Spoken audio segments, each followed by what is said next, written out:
I'm a mental case sometimes. I have a weakness when it comes to certain things where I go crazy, but most of the time I don't. So you know, There's nothing worse to me than the computer going down. I love technology, you know, because when it works, I love it because you don't have to waste your time talking to people. You can sign up, go in, chat, do whatever you need to do. Oh, my glasses are still here. So, but I get frustrated when things don't work, and you know they're not working, and you know you're doing exactly what the thing says to do, but, hey, did you send me the shot? Okay, did you just do it? Thanks. And you know it, and then you do it, you follow the instructions, and then you go on the chat and they say, well, you have to do it this way, and you say, well, I did do it that way. And they say, well, it's not working. Oh, okay. Let's see. And here's the other thing. When people talk about their problems, no one cares, because unless it's happening to you, not only do you not care, but that's why when we have problems on this show, people have gotten to a point, think about this, they are so frustrated they have to call a radio show to get help because they have nowhere to go. I mean, nobody cares. Wait, you mean Check your email when you get it. What's that? I said, wait, tenants that are renting a $900 apartment don't have a lawyer? That's all of our tenants. Yeah, so it's very frustrating. No. But then also, you know, there are people that want help with anything. Yeah. I mean, I had a woman in a rental one time call me, and I don't do rentals. I did a long time ago. I did a few just for the heck of it to try it because everyone thinks I rental. Ooh. So anyway, I remember she called and said that our bowl burned out, and I said okay, and it was in her land. But I mean, even if it burned out anyway, I said, well, do you have light bulbs? Well, isn't that your responsibility? We've had that same call. Light bulbs. We've had that call. And I guess I didn't specify police, right? So anyway, there was another one where the toilet broke, and I said, okay, I'll send someone over to fix it. And they said, well, what should we do about the water running? Yeah, I said, why is the water running? Turn it off. Turn it off. Right? Well, anyway, so my guy goes over there, and when they said it broke, I mean, literally the bowl broke. And I said, why did the bowl break? You know, I mean, why did the bowl break? And then I realized that the tenant was like 500 pounds. But they wanted, you know, so we fixed it, and then it broke again. So how do you tell someone that you can't really help them because they have a big ass? You really can't do that. You can't. In a very nice way. How would you do that in a nice way? We're going to get you a super-sized toilet. I had one. No, really, I do have a lot of stories. Come to think of it. I had a woman. Now, I did rentals for a very short time. I had a woman who said it was raining. Rain was in her apartment. I said, well, I'm going to get the roof check. She said, no, it's raining in the apartment. I said, what do you mean in the apartment? So we went there, and I had to go to see it. She had so many plants, that it was causing condensation to the ceiling, and it was raining in the apartment. So I said, but what do I do about that? I mean, you may have too many. I remember that. It was raining in the apartment. It's always a new situation. And her boyfriend said, we got rights. And I said, what does that have to do with plants? And you just have too many plants. That's just common sense. No. A lot of people don't have common sense. Mark, were you ever a landlord, Mark? Not commercial. Commercially. Even commercial pain in the ass. My commercial tenants never gave me a problem. I never had any real issues. The only thing, new commercial tenants that aren't used to like what a tenant does, because commercial, you know. I had one guy wanted to put a few bucks in his pocket on the insurance. What do you need here? My phone. It says they're selling me my original seats back. Oh, good. That's what you wanted, right? Fourth row or whatever? No, that's a different show. This was fourth row. I keep crying. called Optima Tax Relief. Got me these things today. I got to Optima Tax Relief came through with flying colors. Call Optima for a free consultation. Call 800-973-7700. 800-973-7700. So weird to listen to you for all these years, for like 15 years, and it's actually the end. has your shot at $1,000. A lot of people who run around looking about what I get off. I got off a full-time TV job 2 years ago. I retired. Standard data is supplied in this nationwide contest. Remember, right? It's that I. It's the Troubleshooter Show. Okay. Sorry to get this point. Tom Martino. Not a rooster. Okay. Help me if you can, I'm feeling Hey, I'm Tom Martino. Welcome to the week. Oh, our phones were turned off. Now they're on. 303-713-TALK. 713-8255. And also, of course, you can do 303-MARTINO, and that's 24/7. If we're here, we take it. If we're not, you leave a message. Dano will check that out, Deputy Dano, and we get back to you. Right? Every day he finds messages from people because you just don't know what to do. You get so frustrated. What do?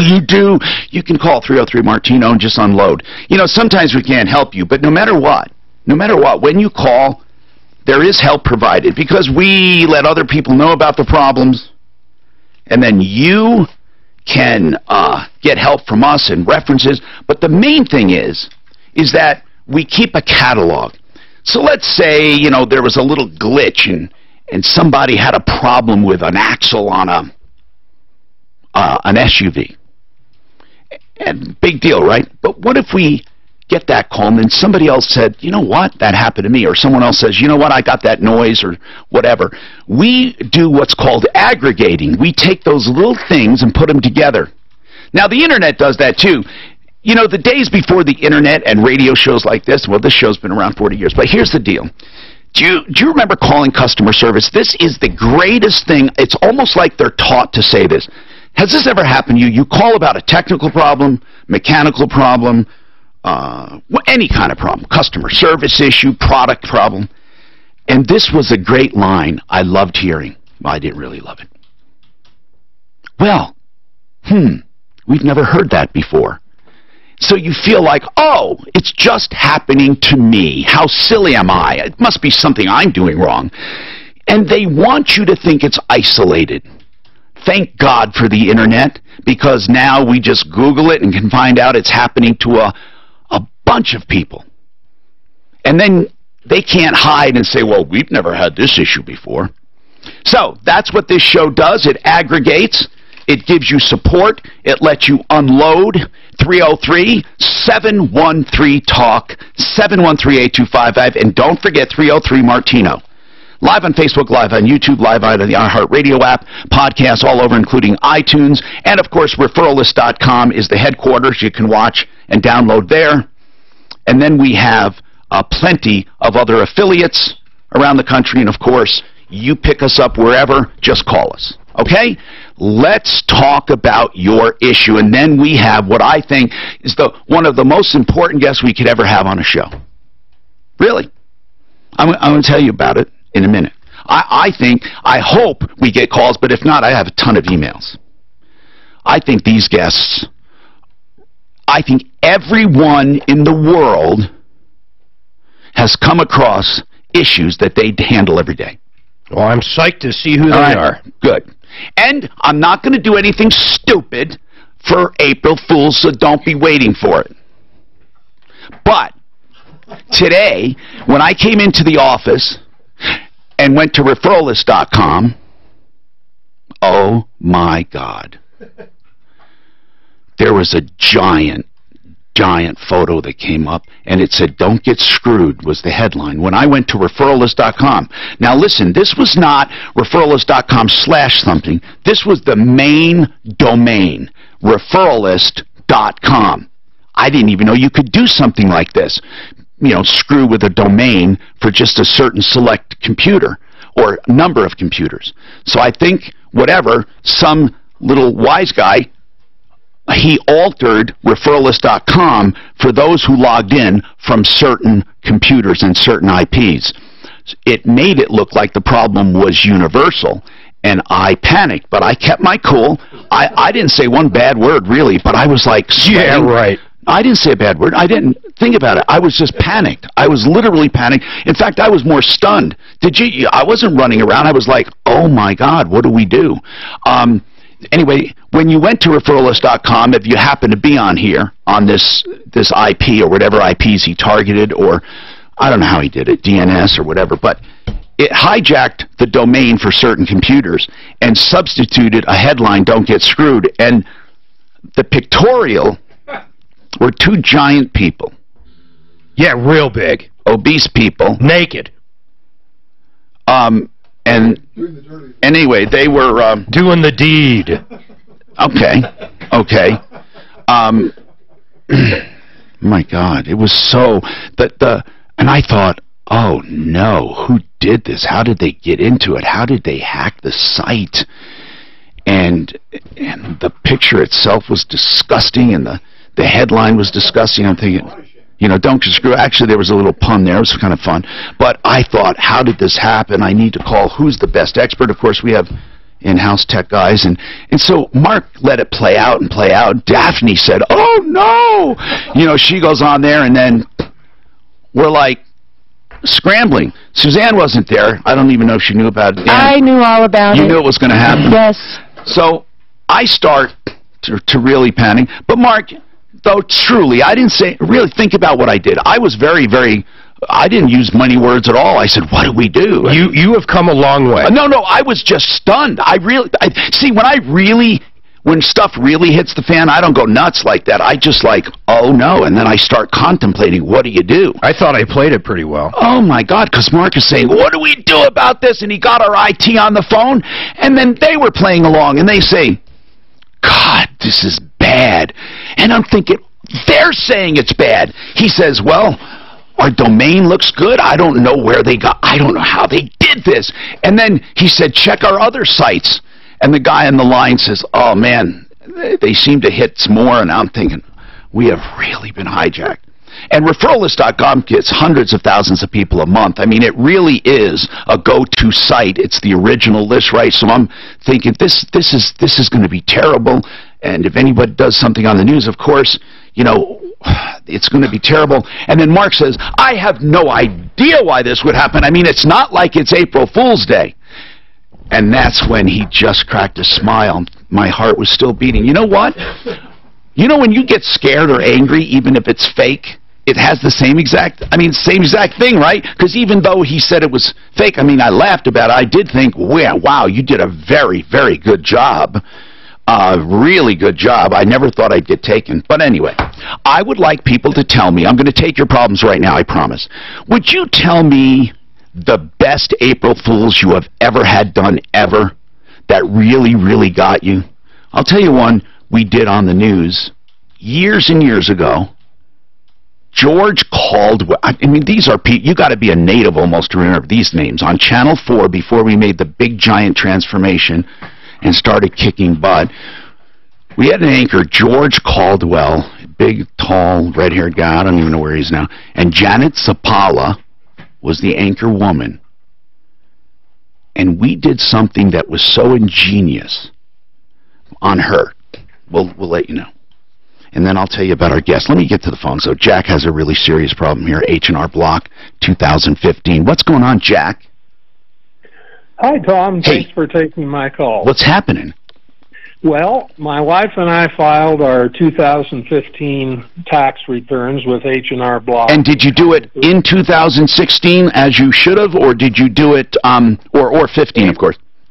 April of 2016. Okay, so you were right on the deadline, and what happened?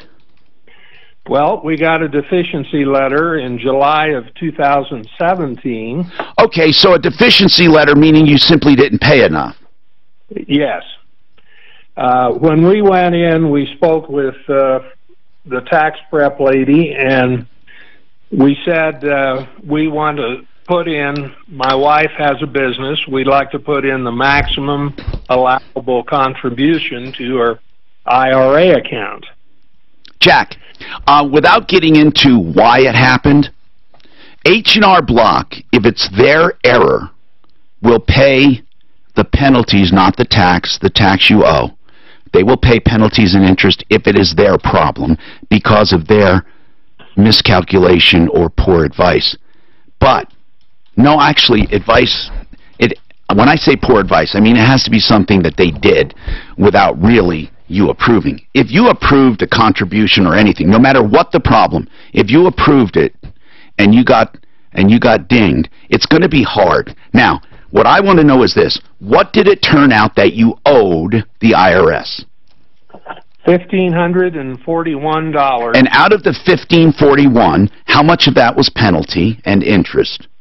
Well, Excuse me, I think they don't even pay interest. They pay penalty because they believe if you kept your money, then you had the benefit of your money. You pay the actual tax and interest. I forget their policy, but preparers have different policies. Dano, do you know the policy?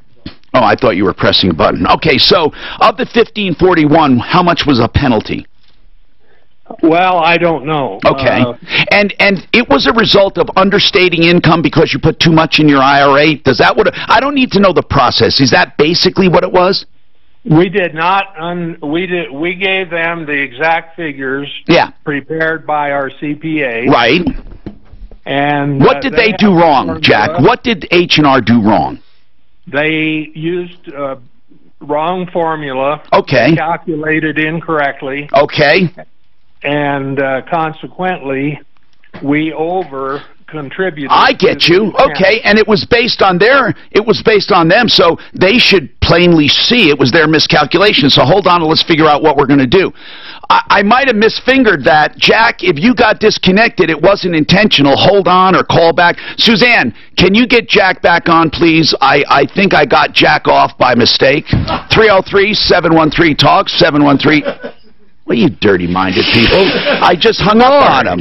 I hung up on the guy by mistake. He's already been screwed. 303-713-TALK. I'm ashamed of you.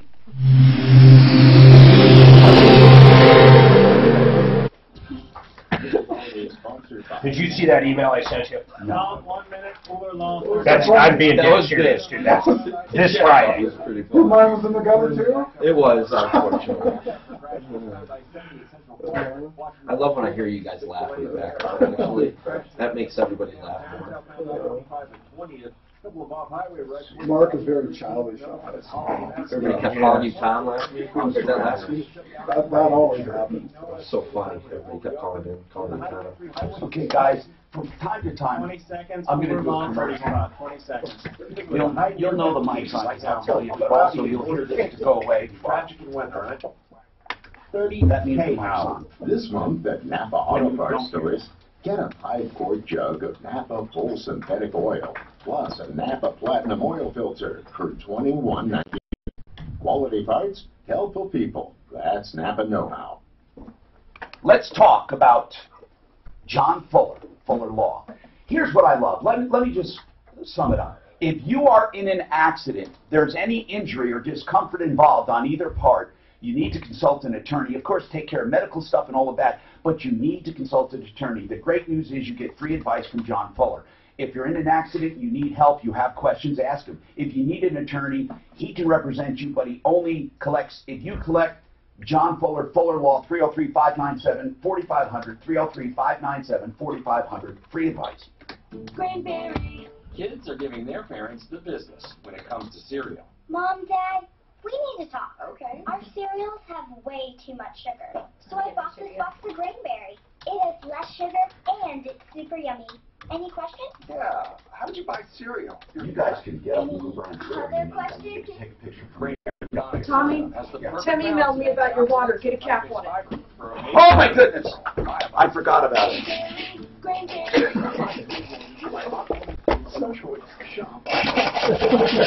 No, I don't want to get in trouble. I am so... Knock it all over to the desk. Yeah, Do you want to offer the Yes, off the table. Yes. I mean, we'll get in trouble. Yeah. Some jerk in Shop don't talk. located on Havana. Now, when you're shopping for these incredible brands, you have a new choice. Yeah. Shop one price. You know what? Steve watching right now. Yes. Is he watching right now? Made me a believer. You see, I was tired of wearing glasses and my eyes getting worse and worse over time, like so it. I investigated this You also extraordinary... look happy about the jack off by mistake. No, not ever. Said, speaking of jack-offs, get that water off the table. I'll never get cataracts. Find out more about your clear lens replacement at iconeyecare.com. That's iconeyecare.com. Yes. Doesn't want to own their home faster, but can it be done without paying Yeah, more but money? we've made it to Castle Rock. Paying compound interest. Why is it when you I was shocked you didn't think we would, man. Because I haven't seen that traffic. That's over. I told you that traffic breaks up right after that. When did you do that? Right before the show. Did you see that email for the 5th time? Mark, I'm loaded spots. Oh, okay. Well, you're good. Let me ask you something. Yes. Today, are you talking about? Yeah, I just sent you an email. Cars, motorcycles, and old-fashioned diner and more. Go to AImortgage.com/events to reserve your seats. Learn how simple interest mortgages will save you Oh, this guy thousands barely in sent me excess enough of info. Do you hear what he's doing? The ability to access your Same equity exact. when needed. Yeah, I Join know. us for dinner at the Memory He's smart. Lane I talked to this Museum, guy April for 18th, 6:30 about a half hour Call last Affordable Interest Mortgage I at like it. 720-895-0500 for your reservation, or sign up at AImortgage.com/events. I just don't like your his money name. with Affordable Interest He doesn't have Mortgage, a name. 720-895-0500. He needs a NMLS marketing 298-191, regulated by DORA, equal credit lender. He's got a decent voice. Building the wall. Trump No, Kurt's a economy good guy, man. Israel He's a 2020. good guy. Breaking news. Sean Hannity. What's really going on? The truth this afternoon at 1 Listen to Hannity. on 6:30 J-How. Today is the day you break the stranglehold of addiction. You and your family can't lose another precious day to this horrible disease. If you or someone you know is abusing alcohol, prescription drugs, hard illegal drugs, or if it's a mental health issue, anxiety, Where? depression, or trauma related to substance abuse, you're not alone. Like There's where? help. Call I don't Like know. in the House today. They've established a special number to address They must be from ones that you take off. I mean, I don't know why they have them like that. 9722. I really don't. 720-730-9722. They're not labeled, mate. The Raleigh House is a premier addiction recovery I program doubt they are. located here in Colorado. You'll speak to someone local about they're different multiple. treatment And options, John never evidence-based treatments designed to help reduce substance abuse. I No just more excuses, sent them a no good more one. denials. Get the help you need. Some health insurance covers the cost. Call today for a free, no-obligation consultation. 720-730-9722. That's 720-730-9722. Thank you. No, you don't need to look. Doing your thing. Tom Martino here, 303-713-TALK, 303-713-8255. Jack's back. What happened was he had his taxes done in 2015 as a result of a miscalculation on H&R Block's part. He had to pay more tax because he over-contributed to his retirement plan. Listen, if there were penalties in there, I think they should pay him. If they miscalculated, that's about it. Jack, what's the issue? Do they know? What did they say? Give me the story, sir. All right, I'm reading from their extended service contract. It says, if tax air prep causes you to pay more taxes, you will be reimbursed up to $6,000. For penalties, or it doesn't say? No, that says if there are additional taxes to be paid. You know what? I'm shocked because listen, I don't know for sure, but I thought it was only for penalty. But anyway, go ahead. So you have the policy right in front of you. What do they say about it? Well, it seems pretty cut and dry to me. Yeah, in July we got the letter. Yeah, what did they say? Let's get right to the part, not the process. What did they say they're going to do? We went into... I know you went in. What did they say they're going to do or not do? They didn't do anything. What do they say? What do they say? We don't owe it? Well, you say, wait a minute, I just read you this guarantee. How can they get out of it? I got a denial letter, but not until May 16th of 2018. Golly. In the meantime, though, did you pay to stop the toll? Yes. Gosh. And okay, where does it stand today? Well, they denied the claim, and here are the reasons. We didn't notify them within 60 days. Well, wait a minute. How long within 60 days of what? Of receiving the letter from the IRS. Well, my goodness, why wouldn't you have? I'm wondering why you waited 2 months. How long did it take you to report it? we didn't. We were in their office early August. May I just ask this? I don't know about months. I want to know this. From the time you got the letter to the time you notified him was how long? About 4 weeks. Well, why do they say you didn't notify him? Well, they told me at one time that if we could prove that we contacted them within the 60 days, that they would pay the claim. Okay, is this 60 days listed anywhere? Yes, it's in their guarantee. Okay, so we're not disputing that. What we're disputing is whether or not you contacted him, and you say you were sitting in their office 4 weeks later. Yes. Oh my goodness, there's got to be a way to document that. What happened at that meeting? Did they write anything down? Yes. Okay. I have a worksheet prepared by one of the tax prep guys. You have a worksheet. Now, was that specifically on this problem, or were you there on another issue? No. You didn't answer were you there for this problem specifically? Yes. Okay. And he wrote down a worksheet. Yes, and he said it was their mistake. Okay, that's proof you got something written. Yes. Well, what are they saying? What am I not hearing, Jack? Well, then we talked with the district manager, and he said it shouldn't be any problem. Right. That he started an appeals process. Okay, then what? Well, we didn't hear anything for months, and then he called and said, I think you should call the claims department yourself. Hey, why do I have a Verizon bill here? Well, because they told me that if I proved that we had contacted them within 60 days... Man, you have the written worksheet. Listen, okay, if everything you're telling me is true, we got your back. I can't, you won't lose. How about small claims court? This is ideal for small claims court. Well, I would be willing to do that. Well, that's why, you need to do that along with what we do. But we would love to help you, Jack. But we have found, and I should say Mark has started utilizing small claims and helping people. Now, of course, he doesn't give legal advice, but when it comes to logistics and stuff, he can let you know what to do and when to do it, as far as what you need to do. Now, you, in my opinion, you should be right at small claims court. That's where I would be. Well, I don't see why I should have to be. Of course not, Jack. Of course not. You shouldn't even have to call me either. But in other words, you want to know, Tom, can you guys do something so I don't have to go through that hassle? The answer is we will absolutely try. Okay? But you have to also, in concert, in parallel to our actions, take your own. We want to do a multi-pronged approach. So if something fails, you still have that in process, okay? And we can tell you how to do that. Like, for example, they must have a registered agent here. How many, I'm curious why your accountant didn't do your return. Yeah, because he did the calculations. Why not the return? Our CPA just did the business side. Oh, okay. I got you. So hold on. Let's just listen. This is a good one. What do you think we're not hearing? I want to call H&R, talk to their PR people. This sounds to me like the local office really thought he should be covered, and their claims didn't do it. 303-713-TALK, 713-8255. What's on your mind? We have a lot going on. The guests I talked about, which we'll talk to in a minute, they're property managers. Now, that is an amazing field. Property management for rentals. Denver realestatemoguls.com. As the name implies, they also do regular real estate, but they're here today. We're going to talk to them about property management.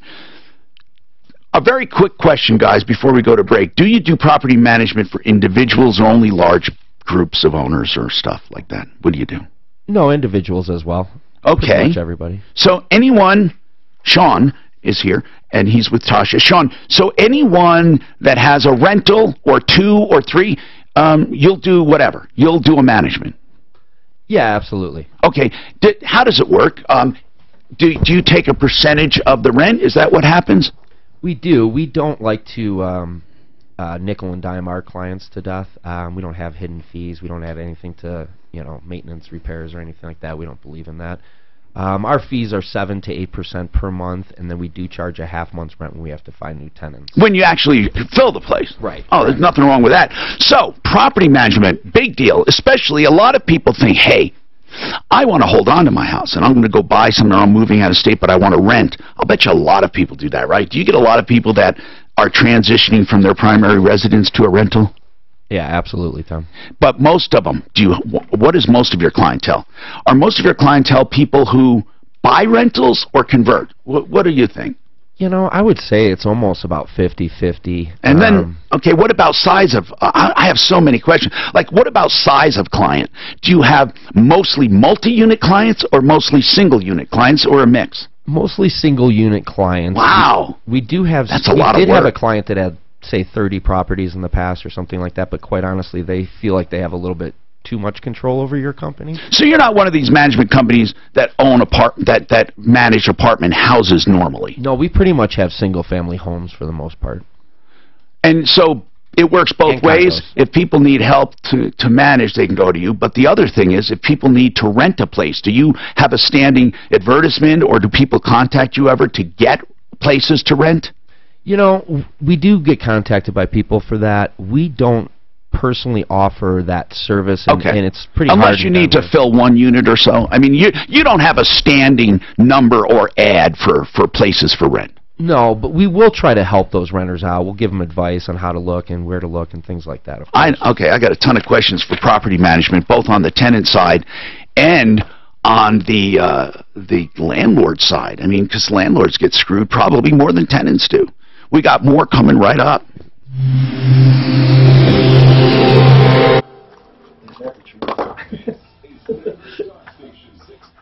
Tom, 1 minute, ideal 60. I don't know why the phone bill was there, Tommy, because it was to prove that they called.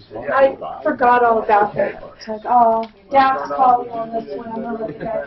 Downtown, southbound I-25 at 20th, that's been cleared out today. That wreck westbound I-70 at Central Park, that's been cleared out of traffic as well. There's still that stalled semi northbound I-25 south of Evans blocking. You guys do fill in the rent. Lots of highway police activity has the intersection of Market and 14th. Find people for the rent. We will. So you take their all their data and everything. Do you charge for that? We charge an application fee up front right away, but we're only going to run one application fee at a time. We're not going to. You guys are. We are not Which going they're to actually collect trying a to bunch of pass a law. applications. Colorado's actually trying to pass a law with That is great. stipulations We can on hear that. all these people. I hate it. I can go do an open house. I don't need that. Yeah, I can go do an open house and collect $500 in There are application. people. That is 5,000. Oh, yeah. We won't So do we don't do that. We only do one at a time. I got a spot. Thanks. I like you. All right. Ideal home loans for your next ideal home loan. I say this all the time, but really take it to heart. What I mean by that is you have an ideal situation because they will refinance you free of charge if rates go down over 2 years, and then once you do that again, you have another 2 years. So you're perpetually within a rate guarantee. They also have credit optimization. You know, a lot of people think, oh, I'm approved, right? Like with a car loan or any loan. Well, you are, but they go a step further. You can sometimes pay down one account or two accounts, and that would actually give you 10 to 20 points higher on a credit score, or you might correct an address, and that gets you better pricing on the back end. They also have pre-approvals, which are like cash deals. So you actually have the ability to close. You are approved. All you need is the appraisal. So go to Ideal Home Loans for the real deal. Ideal Home Loans for your next home loan, whether refinancing or buying. 303-867-7000, idealhomeloans.com.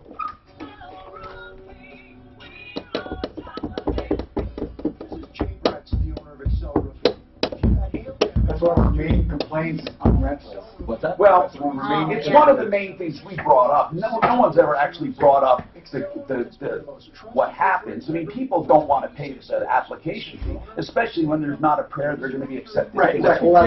But then we start seeing places where 100 people show up. 100 people paying $100. Yeah, we will not. In one day. We'll take one application fee and work with them, then we'll move on to the next one. But, you know, I can see you know, but when you know only one is going to get it, You don't need to do that, Tom. These companies do it because they can make It's an money. extra amount of they income. make a ton of money. We don't do that. We just believe in trying to treat people. And we always refund, like we've had people who drop it off. If they don't get accepted and they weren't first in line, we send their check back.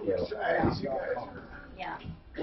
I think we're one of the only companies that does that. But I've had people show up crying because they said, I've wasted $900 in On application fees yes. for a place that they're trying to rent is $900. You know, they're getting held out there too. They don't know what to do. You Well, know, and- they're extremely- I really believe And that management company knows that they're not going to get it. So it is and so they're trying to pass a law that you can only, I read the article like last week, they're trying to pass a law that if they don't have a shop or they don't have it, whatever, you have to refund the money, so there'll be stricter things on that, which is good. I think that's great, because that's frustrating. We just had one, they did a deposit fee too. They had to do application fee and a deposit fee. Wait, before knowing? Before knowing, yeah. See, that's Now listen to this one. Start now and learn Stephanie went to an audition one time, and you may be able to post and before she could audition, she had to sign a contract. So if she was chosen, she's already under contract. No negotiating. I mean, Oh, really? so everyone there was under contract right they invoked it. And it meant nothing unless you got Was it. accepted. But think about that. That's like you're going just for the hell of it to see if I can do it. And they say, well, if you get selected, you have to agree to this. And you don't have time to think about all that. Right, you just want to do it or not. So, what happens if she didn't sign it? She didn't get the... She did, because, you know, and she was only one of three. I mean, it had gone down to three. But they, you know, there was no way, because you have to let your agent go over everything. You can't just make that decision right then. And especially, like, they want to get you under a long term, which, so if you get really high ratings, you can't take them to the bank, just like ball players. Orthodontics and TMJ, and he has pioneered the new. But no one does, very few people do that anymore. Trying to, like, in broadcast and TV, you know, Matt Lauer was getting $20 million a year, and they thought they couldn't live without him, and the ratings went up after he left. That sent a signal out that you're not, you know, don't think you are the only person to do that. Hoda's making 6 or 7, and she's bringing in more.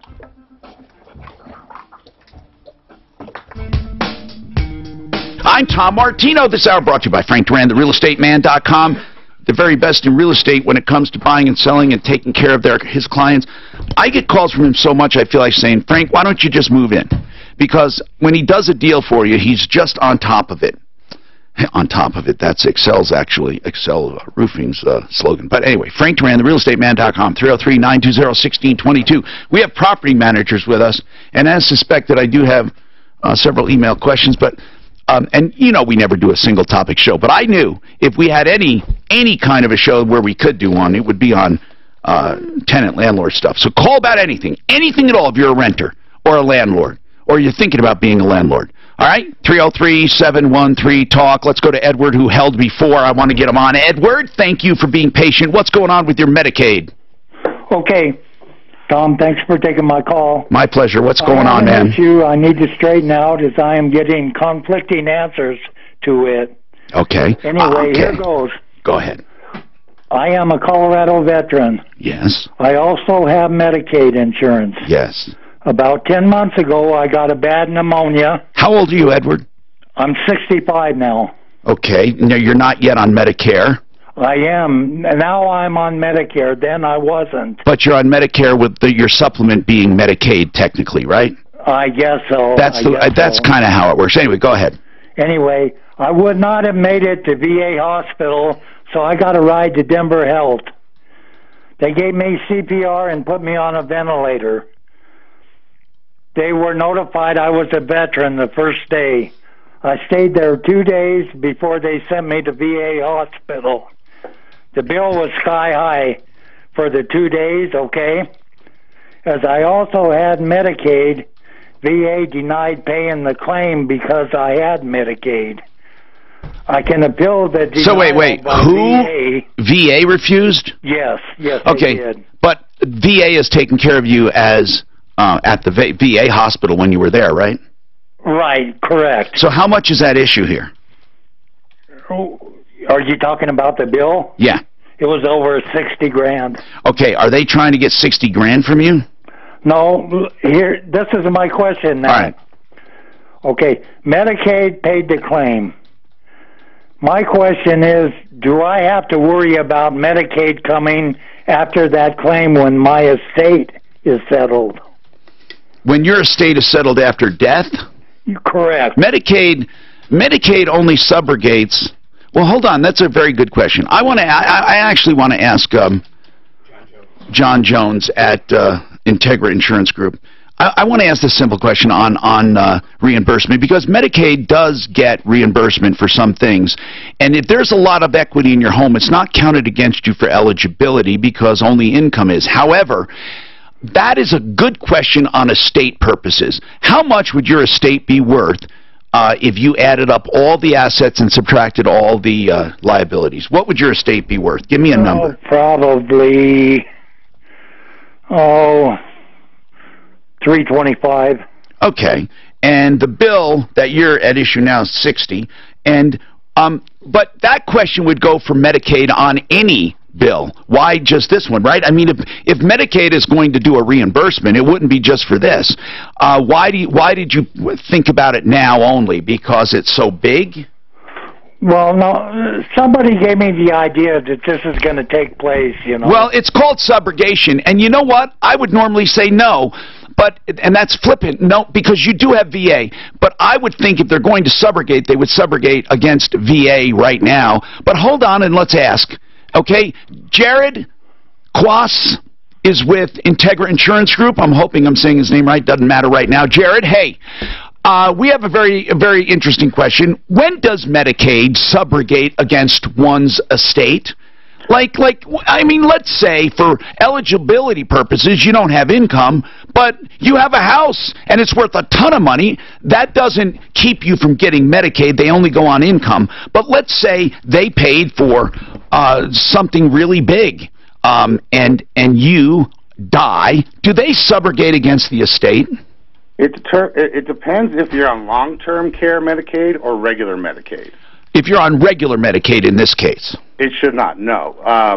Because regular Medicaid, because you have to apply for long-term care Medicaid, which they do subrogate your assets. Okay, so if he's on Medicaid and he had a $60,000 emergency bill because of a heart issue, and he's a veteran said, we're not paying for it. Why did they say they're not paying? Because you didn't go to VA directly, Edward? Apparently so. Okay, that's all I need to know. Only because I had Medicaid. I understand. Oh, okay. So do you know how that works, Jared? When I got Medicaid, I thought it's an extra form of insurance, right? Jared, I don't know which one. Jared, I don't know which one takes primary. It doesn't matter. Let's ask Jared. Jared, when does Medicaid take precedent, become the primary care? Like if you have Medicare, you can also have Medicaid, right, for your copays? Right, that's dual eligibility. Okay. And it will go Medicare then Medicaid. And then what about VA? Does it go VA then Medicaid? I'd have to check. Does he have VA and Medicaid right now? I have VA. I think I still have Medicaid. I don't know why it would have expired. It doesn't expire, Edward, but you do have VA benefits, right? I have VA, I have Medicare, and Medicaid. We got it. He's on dual eligibility. Okay, I know where he's at. So where does he stand? Has everything been paid? Yes, he had the $60,000 ER bill paid by Medicaid. Medicaid. VA would not pay it. They never sent a bill to the house at all. Right, he's on dual eligibility. It's called dual eligibility with Medicare and Medicaid. He is perfectly fine. But and VA, so VA is kind of also there. Right, exactly. So he really should let them worry about it. Right, he is perfectly fine. There's no one's going to come after him. You know, that's the bottom line. By the way, Integra Insurance Group, if anyone's looking for health insurance, 303-466-5500. And, you know, truly, you need a broker in these days. But, Edward, the good news is that they're not going to subrogate against you or your estate personally, only for long-term care. 303-713-8255. A very interesting issue here. Auto insurance for food delivery. We get this all the time. Tim wants to talk about that coming up. Tom wants to talk about pest control. And then we have some questions for our company. And by the way, they're called Denver Real Estate Moguls. M-O-G-U-L-S, Moguls. Coming right up.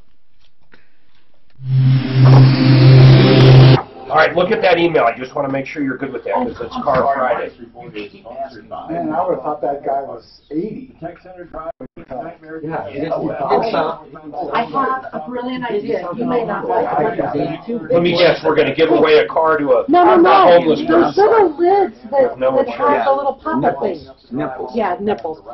So You baby need a bottles. baby Baby bottle. bottles. You need a baby So bottle. what? We can have those, and I can wash them and stuff. But you guys could always have. Well, them. no, I'd always want my own. I wouldn't want one. No, just one of your own.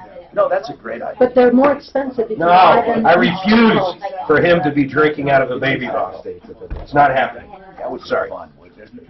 It'd be No, it's not a. Okay, that It's was some kind of weird fetish I don't want to know about. I'm gonna stop and get a couple of bottles. Remember that guy that invented the fake boob? Hi guys. Your buddy that invented the fake boob? I've heard your name many times, but It's kind of like Madonna's share. Just down. Tom, you look younger in person. Biotape. Stop. 20 seconds. Cracker Jack 30. Pool of job seekers. We also offer screener tools that let you get on your search. Don't lean on hiring with Indeed. Increase your visibility to great candidates with a free sponsored job upgrade on your first job posting at Indeed.com/promo. The sponsored job upgrade is $50 sponsored upgrade. Users are charged once the credit spent or expires. If you have concrete that is sinking or cracking or heaving, you know what? Don't worry about it. You just have concrete that's unsightly and you need to get it removed and replaced? No, not all the time. Try Cracker Jack mud jacking first. The name implies mud jacking. Don't worry about it. What it is some mud concrete slurry they do to fill voids, which repairs concrete. They can get into small spaces. Call them first. Free estimates. Why not? You can save a ton of money. Cracker Jack mud jacking for all concrete repair. 410-7787. 410-7787. It's about loving what you do. It's about achieving something greater for yourself and for others. So ADP is enabling people to work better and embrace new challenges, to work anywhere and everywhere, and helping everyone reach their full potential. At ADP, we're designing a better way. So that's quite different in the management company to only take one application. I know, people do it all the time. We just don't feel it. Okay, guys. No, I like it. I really do. I think that's huge. Fix it 24/7. I call them the $39 people. How about this? To find a problem, any problem, no matter how long it takes, man, that's especially good with electrical, you know. But anyway, it's $39. And then they give you a full written report and estimate, and if you agree to have the work done and you will be happy with the work, create value, they will apply the $39. So the most you'll ever pay if you don't have work done is $39. If you have it done, it's $39 applied. 720-526. 3939 720-526-3939. The website's interesting. Fixmyhome.com. Consumers Real Estate Show. That's right, a real estate show for consumers. All inside information to help you, the consumer. Every Saturday from 8 to 9 a.m. right here on Talk Radio 630 KHAP. The Consumers Real Estate Show, Saturday morning. Wait, you want to look at so when you guys talk, this is what I put up here. This is your banner, and this is what I this to you. Okay, I'm going to demand you read it because I got to call her at the next break. That's what I was looking at. Oh, this Friday. Finally did her. Oh, good. Okay, yes, of course. I think you're right. See who it is now? Are you working? Yeah, I don't know who it is. Oh, yeah. Put them in Google. Let me look them up. So, Mark, let me ask you a question. Yes. How did you do that? No bias, simply, yeah. But did you tell me how you did it. Did they acknowledge bird dogging? You know what emails bird dogging? But who? Wendy? Mel. I would almost Okay. walk out.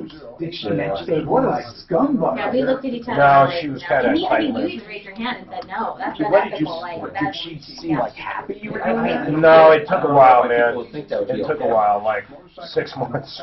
People are, So I basically acknowledged it was an issue, even though I didn't know what it was. There's no laws or stipulations on it. There's no, they can't, I mean, you could, Yeah, technically, I could. I heard from, I could go through and run all their credit as a. Susan, it was I probably didn't, Mike, you but know. I don't know. Oh, I don't know exactly, what right. it was. Did it, just okay, yeah. But like say when you know I'm not gonna. You mean What there? we'll do is we'll pre-qualify them up front. We go there and run that application. See, that's what I would have thought. Yeah, we'll That talk would to them, probably we'll be ask them what their credit scores are. He was literally What removed. percentage you usually do that end up qualifying? As far as I'm concerned, Probably 90, 95. Because we're pretty good, I mean, I go in if they say I haven't, I say, tell me anything that's gonna come up. You might as well tell me just now don't that know. I don't wanna take your $45. I don't I even know you really have know a her. felony and the owner's not gonna assess But that. that's a big name, that's huge, man. Look who that is, you'll recognize him in a heartbeat. Yeah, some people are charging 100 plus. I think we Saturday Night Live for years and years. No, I know.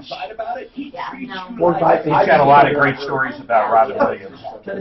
He was kind of his mentor back That's just Saturday Night Live. We're just covering our costs to actually I'm gonna listen run to the some of his credit and the interviews. time that it puts to call the other property managers, collect pay stubs. We're not trying to use it as a money. Knowledge and experience to back it up. In Lincoln, No reason to stick it to people. and then Aurora, Second, and It Havana. just makes people mad. You know, when they even get into your place, they're going to be upset. No, he'll be a, That's why, like I say, Then we're gonna 4 have a people, lot. I think, do that, because that's a big chunk out of there. Sure. You know, money, and then they might have to wait 4 or 5 weeks for the hearing. Oh, yeah.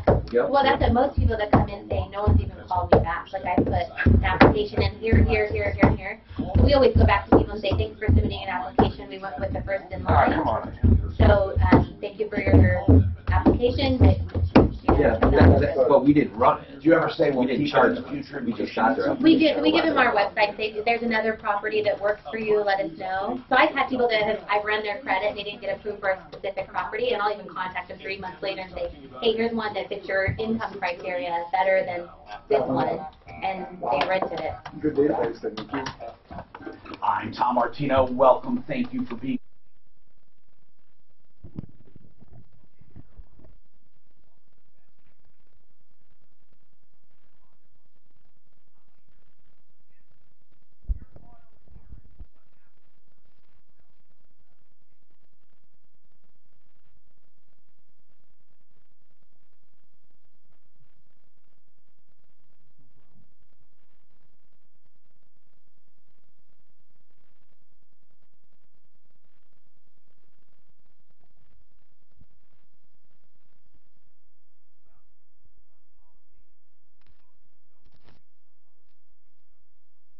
The issue is most policies don't, from what I can see. And I know this is a question you might reach out to Compass Insurance on, and I have great respect for them because they saved my wife and I lots of money on our home and auto insurance. But I reached out to them, and they went through 14 different carriers. Oh, you already reached out to them? Yes, but it's not great news. What was the news? No, I'm interested for everyone else. They went through 14 different carriers, and they got 2 responses back. And the cheapest insurance, and this is just for liability only, no collision, was over $6,000 a year. You know, hold on a sec. I wonder why, and this is a larger question, why isn't there on and off coverage? I've thought of this before. With apps today, you can freeze a credit card and unfreeze it within minutes. Why can't we insure and uninsure? And I mean that really for special endorsements. The person who comes up with this, hey, it's me, wait a minute, is a genius. We should have on and off coverage. Truly, on and off coverage would be, you know what, you could charge way more and be exposed less, actually. It's actually good for underwriters because people would not, they would not interpolate it through a year, and they would just use it when they needed it. But I digress. Let's get right to this issue. Brian Burns is with Compass Insurance Group. Brian? Hi, Tom. Hey, man. Let's talk. Auto insurance for pizza delivery, DoorDash. These guys like you. They're customers. But is it becoming increasingly difficult to get insurance for those activities? Well, they almost make it so you have to do it commercially. Now, I think that's going to change. You're seeing so many more people doing. There's too much of it. Yeah. And it's happening whether the insurance companies know it or not, or whether they want to acknowledge it. So it's happening. So But what would happen if you didn't tell anyone and they discover you were on a trek for commercial reasons? Would they actually deny coverage? They would have the ability to. Hold on, Tim, please. I just need Brian to weigh in on this just quickly. Yeah. Brian, I just need to know if it had nothing to do with that. Like, let's say they're out and they get in an accident and hurt someone, and they're facing a big claim. Could you make the argument this has nothing to do with the fact that I'm a commercial?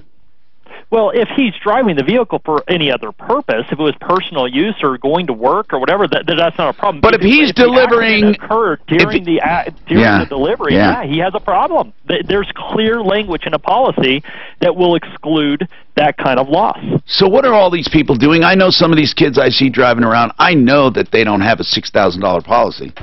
No, some of the places they actually work for have a commercial policy that extends to the driver. So they cover you while you're on the job.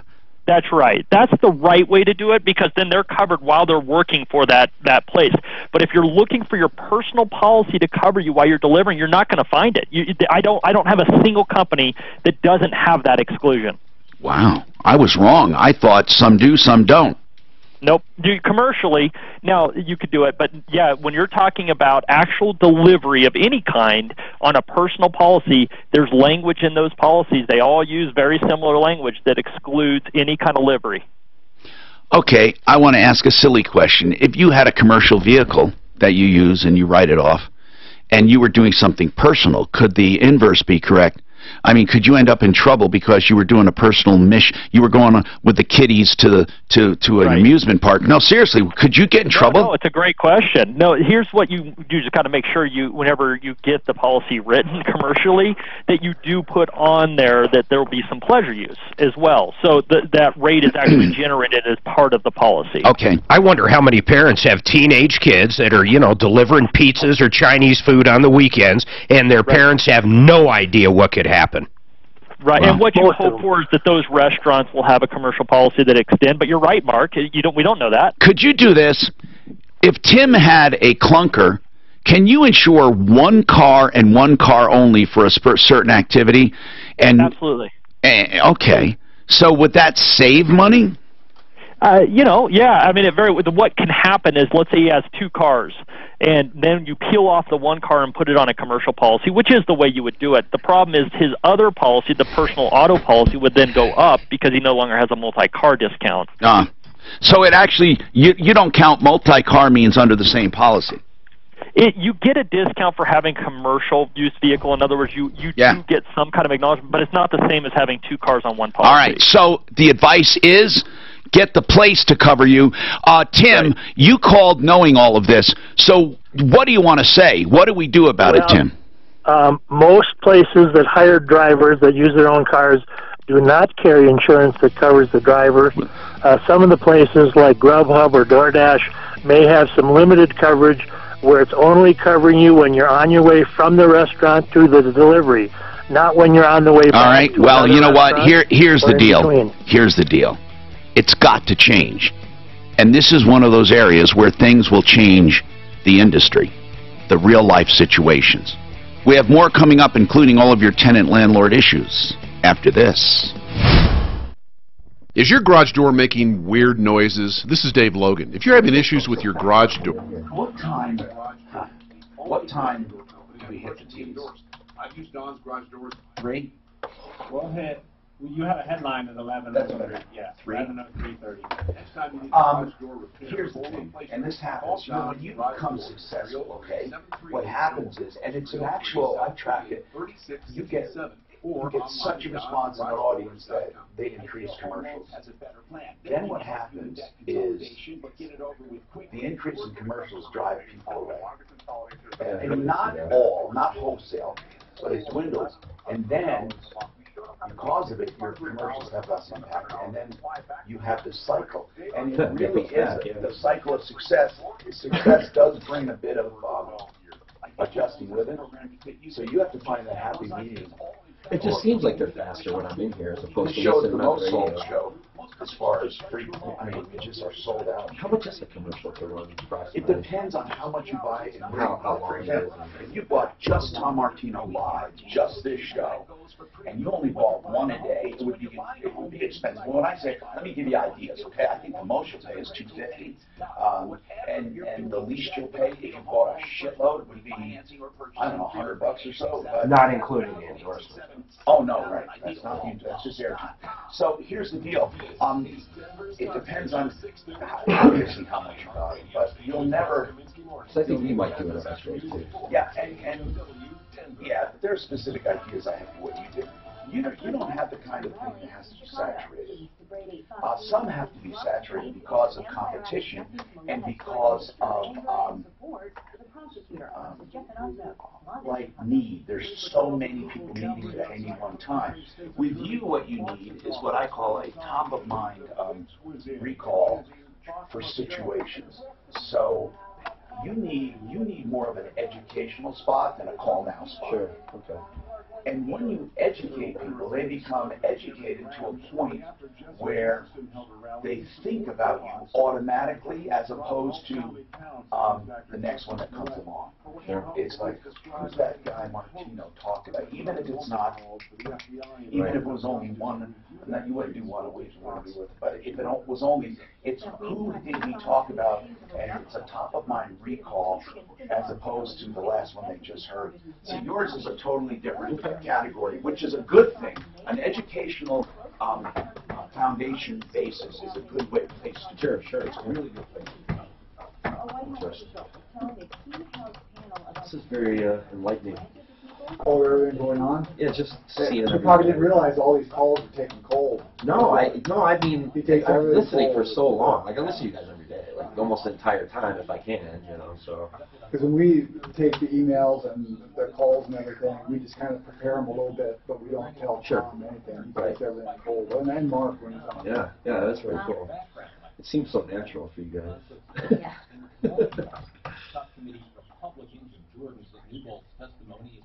So now these callers that have called in, then someone goes to work on the back end of it. If there's something else to be done, yes. Yeah. So, hey, do you guys concentrate on a certain area, or is it all of Denver Metro? Pretty much all of Denver Metro. We She lives in Castle Rock. Yeah. I mean, we go to Boulder because we have a client that wanted us to manage up there, but we don't really go to Boulder very often. We try to, you know, Castle Rock's fine because she lives down there. Sure. How much do you guys usually get to rent out a place? You really should tell that because a lot of 8 to 9%. 7 to 8%. 7 to 8%. Okay. And then a half month's rent when we have to find new tenants too. So we have a startup fee too. Okay. But you see, they only charge. What's your average rental price? Yeah. Probably about 17, 1800. I would. Is it a house generally or a townhome? Usually a house. I bet you we're about 50 houses, 50% houses, 50% condos. I would say. Oh, really? We have quite a few single-family houses. So most of the condos are like downtown Denver. They go for 17. I mean, Castle Rock, a 3-bedroom, 2-bath goes for 22 to 3,400. So it just depends area-wise. Is the 7 to 8%, was that standard, or is that a little bit lower? I think. That's what I would have thought. I think we're a little bit lower than most. We might be a little bit higher on the half of a month's rent. Some people do only like a 500 or something like that, but then they'll charge 9% or just depends. Do you have your own maintenance company then? We do. So we have several vendors that we do use that we've obviously worked with for many, many years that we trust. And we do have one that we go most of the time because, you know, I have my own rentals that I own too. I put them right through the company. I pay the exact same amount. I don't get any discounts from our vendors or anything. Okay. Yeah, I saw it was 3:30. Did I miss it? Okay, I'll get it now. All right. So I'm basically paying sitting that everybody else is, you know. So if I get charged if I see it, we have advanced firewalls for our sites, enhanced security for our cloud infrastructure, and total email protection. Protect your business.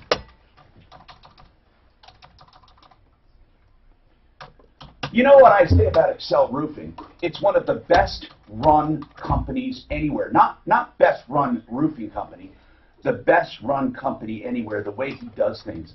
And not everyone can do it this way, but Jay says you don't pay a cent until you're content.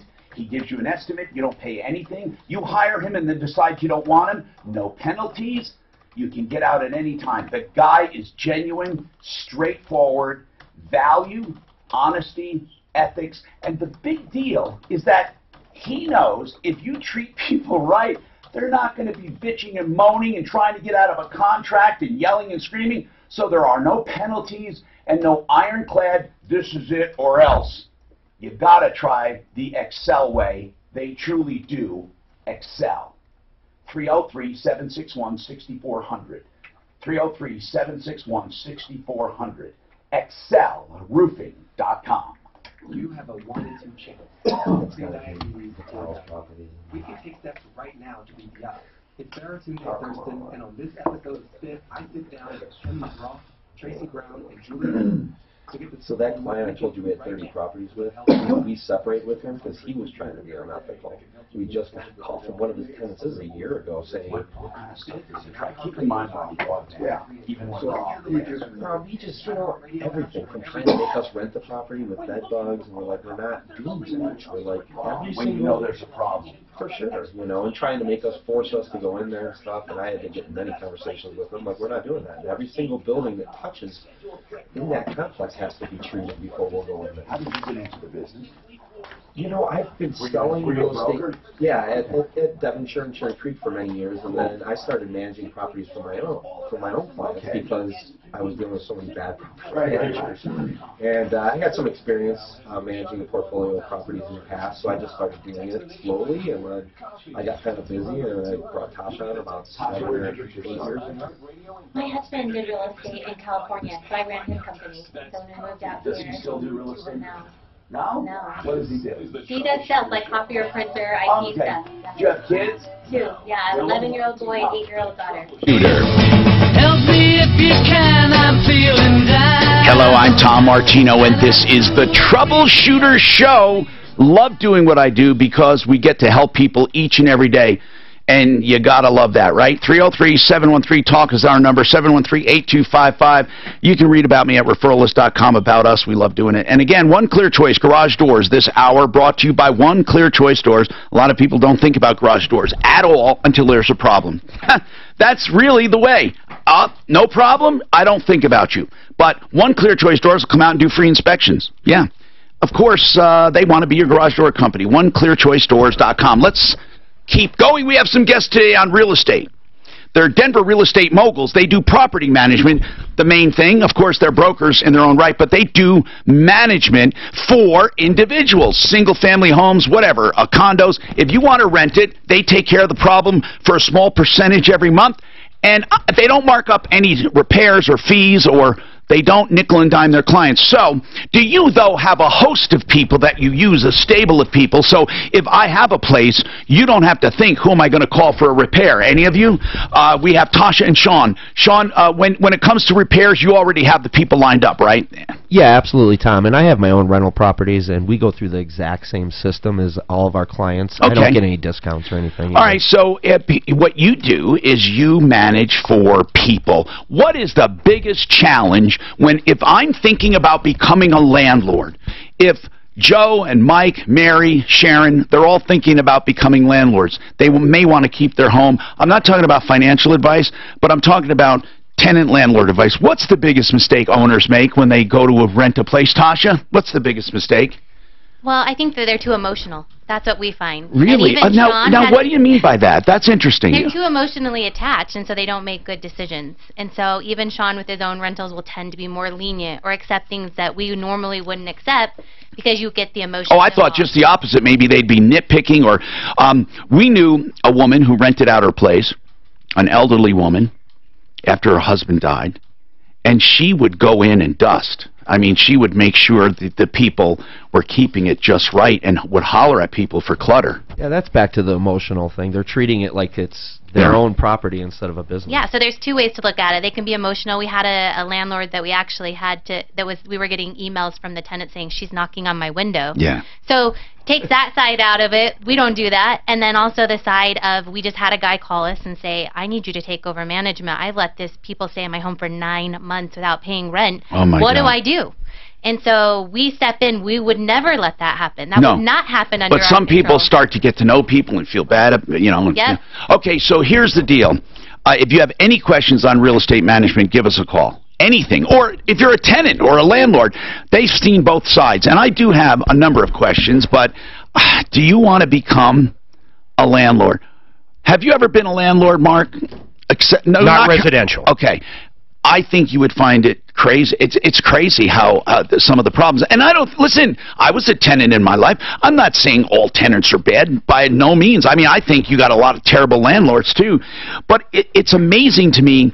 Here's the problem. The main problem with renting. I'm just going to tell you the main problem: the division of responsibility. Trying to get across to a tenant what they are responsible for and what a landlord is responsible for.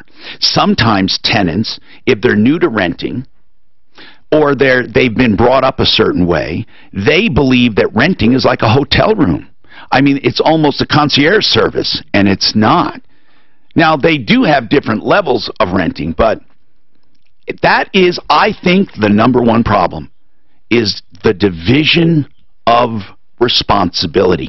And that goes on the landlord's part, too. I mean, you get a landlord who has a backed up sewer and expects a tenant to, there's a belly in the pipe, has nothing to do with what they put down the pipe, and want tenants to be responsible for that? What, are you kidding me? Anyway, let's talk to Tom. Tom, what's happening? Yeah, hi, Tom. I want to thank you, first of all, for taking my call. I really appreciate it. Tom, I am under contract currently with a company called Vera Pest Control. They did a Groupon deal.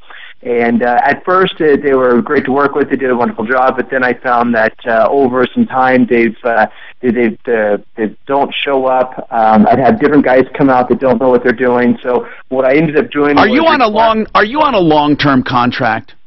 I am, and I've got three or four more services to perform with it. To fulfill. How long have you been under contract? Right now, I think we've been under contract for about 2 years. Oh, my goodness. Okay. Yeah. So 2 years, and you only have a few treatments left. Correct. And I really want to get out. Now, does it go, hold on, does it go by treatments or does it go by date? It goes by treatments. Really? By treatments? Like you get so many per year or per month? Yeah, I think we're quarterly, so every 3 months, or maybe it's every. So right now, would you have 2 more quarters to go, or 1 more? I mean, how does it break down? Well, we have is 3 more quarters, and I've actually been able to. So wait, we've just passed a quarter, right? January, February, March, right? So you're talking about you have the entire 2019 to go. Correct. Okay, so you want to get out before the end of 2019. Correct. Why? A myriad of problems. They don't show up. In fact, they were supposed to be here today at 9 o'clock, and at 9:05 they called and said they can't make it. But hold on, breach of contract is your out, okay, or fraud. And I'm not gonna I don't want to bore people with fraud. We're not going to make a fraud case here, okay? So let's talk about breach. Why are they breaching? And being a few days late or altering the schedule is not breach. What breach is? We're not doing it this quarter. Sorry. Right. Well, they want to reschedule, and normally I'd say not a big deal, but the problem is, Tom, when these guys do come out, if they do, too often I get someone who's very new, inexperienced, and they will knock our house out in 10 minutes. I'm going to take the other side, okay? What are you not getting? What I'm not getting is a complete service all the way around. What? Hold on. What part of the service in the contract are they not performing? The contract says that they're going to treat the whole house, inside and out. Okay. And what they're doing is too often they will do the entire interior within 10 minutes, 10 minutes. But they're doing it, okay? I'm not talking about quality. I'm talking about function. You're saying they're not doing something. What are they not doing? You said complete service. You said the contract says they're supposed to do inside and out. They do the inside quickly. What do they do then? Do they do the outside, or do they say we are not doing the outside, or do they just leave? What do they do? Well, they will do it, but it's very half-assed. I mean, okay, half-assed is not breach necessarily. Okay? I mean, listen, Tom, I'm not trying to give you a hard time, and probably they suck, but you have to have a reason, a breach of contract. Now, listen, what you're describing are 90% of the companies, okay? You know, so what do you see? Do you see pests? Do you see the work is not being, it's not effective?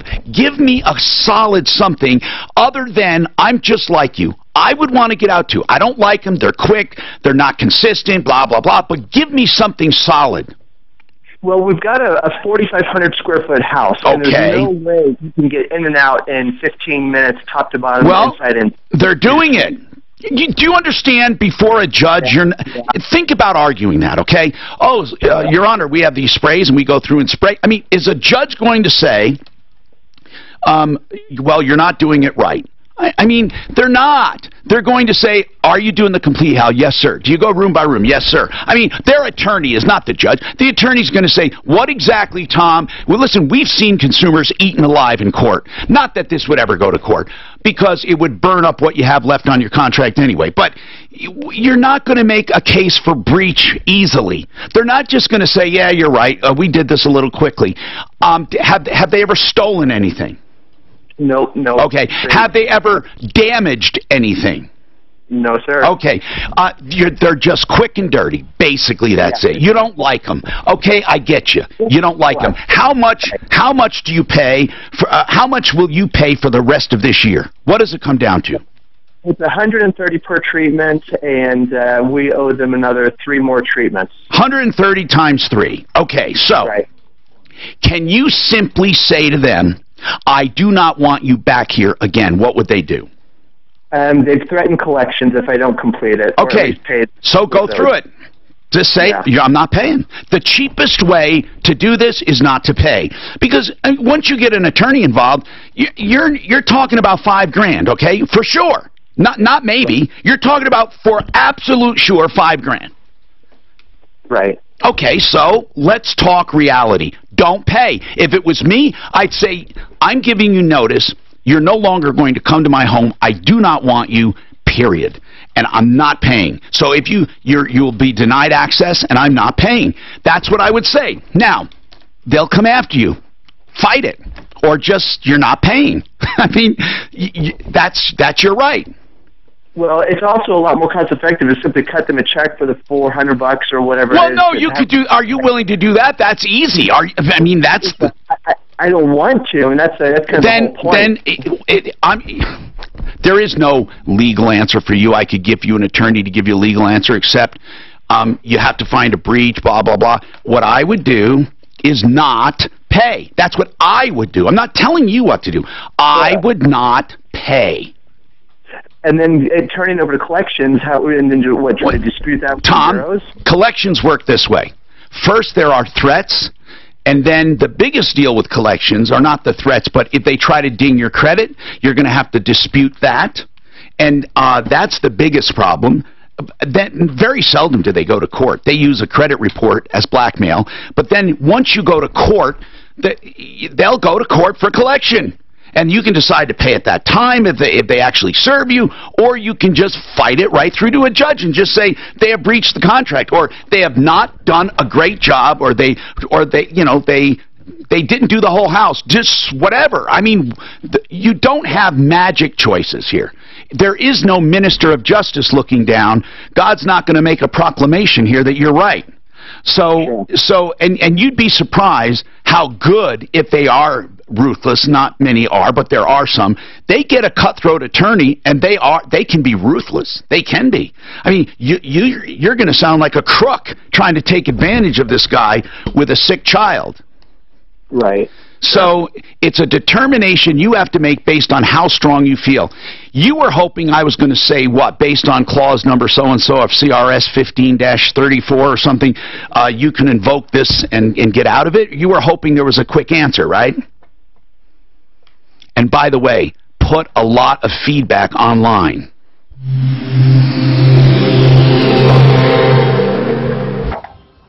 sponsored by Farmers I wonder why this guy. Why Tom, 1 minute, bothers icon, this 30 guy so spots. much. 1 minute. I'm just wondering Let's what start off is with it? the good news. It's It's way taken a more while, than. but that stalled semi, northbound I-25 at Evans, that's been cleared out of traffic. I let them finish up and just bits and say, I mean, hey, you got let's 3 do it all. treatments left. What is the deal? I wouldn't want to go. I mean, and you notice he never said anything like I see bugs all the Yeah, time. that's what I was, that was my thing. Exactly. He never said anything about that.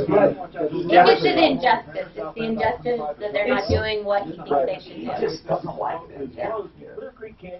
Sometimes you fight that battle, though. It's not worth it. It's like it's a waste of your time. With a high of 58. Right now, You guys must have a renters from hell story, right? Not trying to think of something earlier, but you just Right now, I'm going to turn the mic on. What's a good one, Tasha? One exception being an airborne car. Seen it?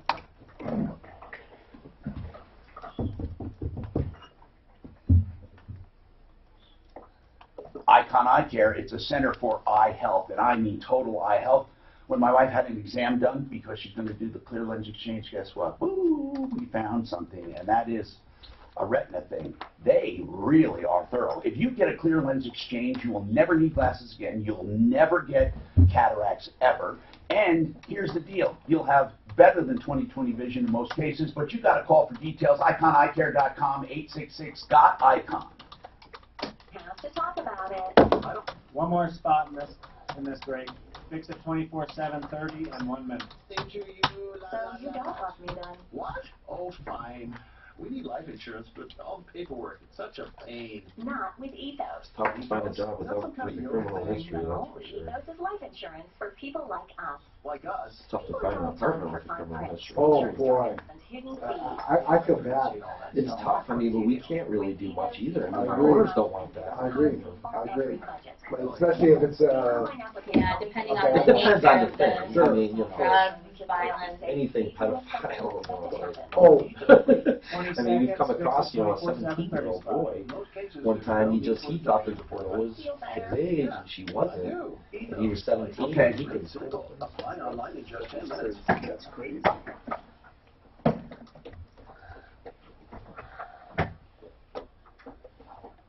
Furnaces and air conditioners work in concert with each other, and if they're dirty and bogged down, you get inefficiency. You know, a $39 cleaning is amazing for what they do of the air or the furnace. It's amazing. It almost is a refurbishing. They take it apart to the extent they can and then clean, clean, clean. $39 a piece, but they're going to reduce that even, and this is not April Fool's. They're doing both for $68. That's fixmyhome.com. Get it done now before the heating season, and we're done with cold. 720-526-3939. 720-526-3939. Who doesn't want to own their home faster? But can it be done without paying more money? Here's how. Quit paying compound interest. Why is it when you borrow $400,000 for a home loan, you pay back $708,000 at 4 1/4? That's over $308,000 in interest. Call Affordable Interest Mortgage at 720-895-0500 and learn how not to pay all that interest. We're holding an educational seminar at Memory Lane Museum on April 18th at 6:30 p.m. Join us for dinner and a walk through the 50s and 60s with cars, motorcycles, and old-fashioned diner and more. Go to mortgages will save you thousands in excess interest while allowing you the ability to access your equity when needed. Join us for dinner at the Memory Lane Museum, April 18th, 6:30 p.m. Call Affordable Interest Mortgage at 720-895-0500 for your reservation, or sign up at aimortgage.com/events. Keep more of your money with Affordable Interest Mortgage, 720-895-0500. And MLS 298-191, regulated by DORA, equal credit lender. Gosh, roofers, you can really have problems with roofers. Oh, yeah, roofing are a big one. Yeah, yeah. It's almost dangerous. Contractors in general. Yeah. are a big Oh, one. yeah. Yeah. That's why once you get the good ones, it's, you know, they're worth their price in gold, Yeah. for sure. No, contractors, many, like a deck. They'll give them 10 grand up front last time I see them. Yeah, like our, you know, our clients, you know, sometimes are upset about a bill or something. The guy that, you know, we use most of the time to literally talk to them straight up and just explain everything to them, and then they're usually, they're happy. You know, sometimes they just need somebody to explain that. Are a lot of you guys have enough houses to keep our guys busy? Yeah. That's all they do is... No, I mean, he does it for a bunch of different does it for, property like, managers. 3 different property So he's kind of the head guy, and then he has, I think, 180 subcontractors under him that he sends out. Yeah. And we use him for a lot of our stuff, but not all of it. So mainly they're handyman. Tahoe maintenance. Is that what Yeah, they're yeah. or just handyman? Pretty much, Probably yeah. nothing. He does pretty much everything. Like they can do, and I even have him do everything on my rentals too. I used to have some other people do it, and I trust him more than anyone. So. And I like that. I use the exact same system that all my clients use, so it's like... There's no hiding. They get upset, I get upset too. Hey, it's Fonzie. Yeah, that's what I was saying. He was really cool, and... Hi, I'm Tom Martino. Thank you for being here. Spread the word because this show gets so much done. Even if we don't solve the problem, we put it out there for everyone. Tom was disconnected during the pest control call, so I want to get back to him. He did a Groupon with a pest control company. He wants out. But really, we were done. I mean, he's got 3/4 left. He's got a total of $390. I say, here's what I said. I said I would just not pay, but actually I'm going to amend that. I would take the service. Because one thing he did not say, that he sees pests and bugs. So, apparently they're doing their job. Is there anything we did not cover? You said you were disconnected. Yeah, hi, Tom. And, actually, we do have an extensive amount of problems, and it is something that I do need to have done on a very regular basis because we actually butt up to a golf course and Tom, I'm asking, though, do you have problems even after they treat? Constantly. Okay. So are you saying their treatments are ineffective? No, it just requires a lot of maintenance to keep it under control. Okay. Well, Tom, is that because of the property or because of their ineptness? Both. Okay. Tom, point to what they're doing wrong. The contract says you're going to get this number of treatments. If you need more treatments, that means increasing the contract. It doesn't mean they're incompetent. We really need, I need to define the difference between you being pissed off and not liking them and breach of contract. You said, oh, we have tremendous problems. So are you saying the day or two after or a week after or 2 weeks after, you constantly have bugs? It's like they didn't treat at all. No, we just constantly have problems, period, and it's nothing that we can really eliminate. We can try. If another company did the treatment, would you not have those problems? These are questions you're going to be confronted with. What are they doing wrong? In other words, you constantly have problems. Do you feel it's because this company is doing an ineffective job? It boils down to the individual technician that come out to do the work, and we did have one guy that was doing a phenomenal job for quite some time. Okay, what is a phenomenal job? What do you define as a phenomenal job? In between the phenomenal job, what do you see after a phenomenal job as a result? Or what do you see after a schlock job? What is your definition of phenomenal? I think I know what it is. Your definition of phenomenal is the time spent. What I'm asking are results. So, what are the results after a phenomenal job versus the results after a schlock job? What are the results? There's a lot less activity from the hornets and the spiders versus if they don't do anything at all or if it's someone who does a poor job. Okay.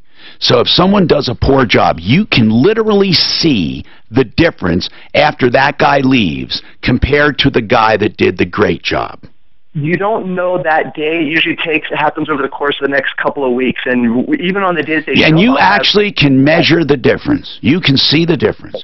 So if I didn't tell you who treated your home, you could tell me 2 weeks later who treated it. The guy that did the phenomenal job, and I'm asking you this as a friend, Tom, because that is exactly how you will be confronted. So 2 weeks later, if you didn't know who treated your house, would you accurately be able to tell? I would, Tom. Okay. Then why don't you go to court? Because apparently you have solid evidence. Okay? Take photographs and do your thing. I don't know what else to tell you, Tom. You can pay the $390 and get the services they offer, and or not. Or not. Well, I think, court is such a pain, no matter how you spend the night. Well, there's no other way around it. You just don't pay. You just don't pay. You defend yourself based on the fact that you can determine without doubt who treated your home based on the results. And you get little or no results with the bad guys and great results with the good guys. Now, Tom, I personally think you'll be eaten up and spit out, but go ahead. Because I don't know how anyone would ever be able to do that, ever. But apparently it's a feeling you have, and I think it has nothing to do with pest control. You see, I'm looking at this objectively. I neither love or hate you. I just know that you called for help, and I can discern that you are pissed off by who shows up and how they act, and it has nothing to do with pests. Right. Well, it's just a frustration, and I guess if this were to there's nothing wrong with being pissed off with how they show up and how they do that. There's nothing wrong with that, but it's not pest control.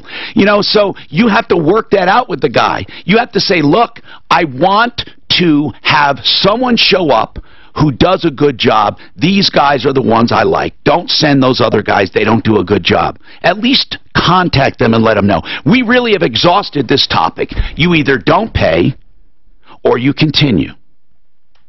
What else? What else? Dante, welcome. What's going on, Dante? Hey, Tom. I just had a couple questions about interest rates for like a first-time buyer on a car. It depends on your credit. The higher the credit, the lower the rate, because the lower risk a lender is taking. Okay, so it's my girlfriend that's actually the first-time buyer. Yes. And we're going down to look for the car. She found one that she liked. It has low miles, and she has quite a bit that she's going to put down on it.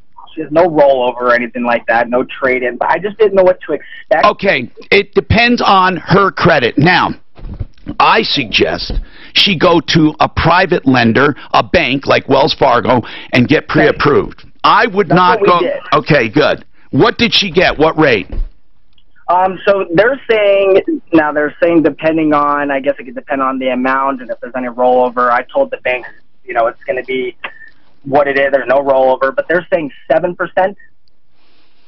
So I wasn't really sure. Okay, so her credit, I am guessing, is about 650 to 680. So it came back at 695. That's okay. That's about.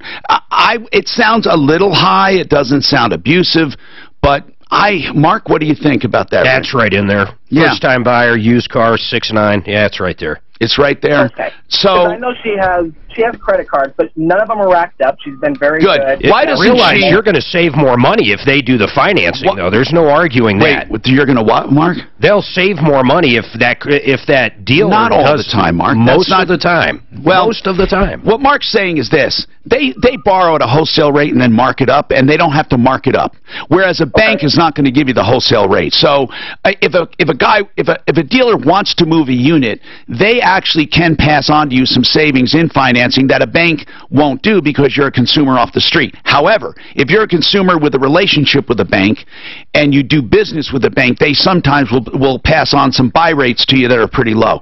But the deal is this: usually on a retail transaction, a bank is not going to do you favors. A dealer can. But I disagree with Mark that it's easy, or he didn't say it was easy, but that you can. I think it depends on how badly they want to get rid of that unit. Okay? They definitely have the ability to save you money. So, Dante, what I do is this, and I say this: shop around for your best deal on the outside, take that with you at the dealer, and say to the dealer, look, I'll finance if you can beat this rate.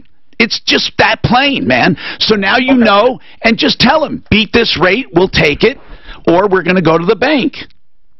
303-713-TALK. Well, you don't finance, but I don't know. How many times do you feel... You find that the dealers are banks a lot? Oh, God, yeah. Well, with special incentives and But stuff, I pay it. I usually agree to hold it for 4 payments, and I'll pay it off. I'll literally let them make their money. But then I'll pay the vehicle off. A lot of credit unions give great deals. Yeah, I always go through. They'll usually get about, I don't know, 1 to 2 points, man. $30,000 vehicle. I mean, they could make $600-700. I think at Belco I was just over 2 or something like that. Just over 2 on new or used? New. Mark, how much do you go up to for a vehicle on those Section 179, do you know? Say that again? How much can you write off a vehicle the first year on that? I think the entire amount, if it's work only, or it's very close, maybe 80%. It's very close. For last year, right? For 18, yeah. I pay cash for my RV. I'll do shit. I'll write 100 easy off on that.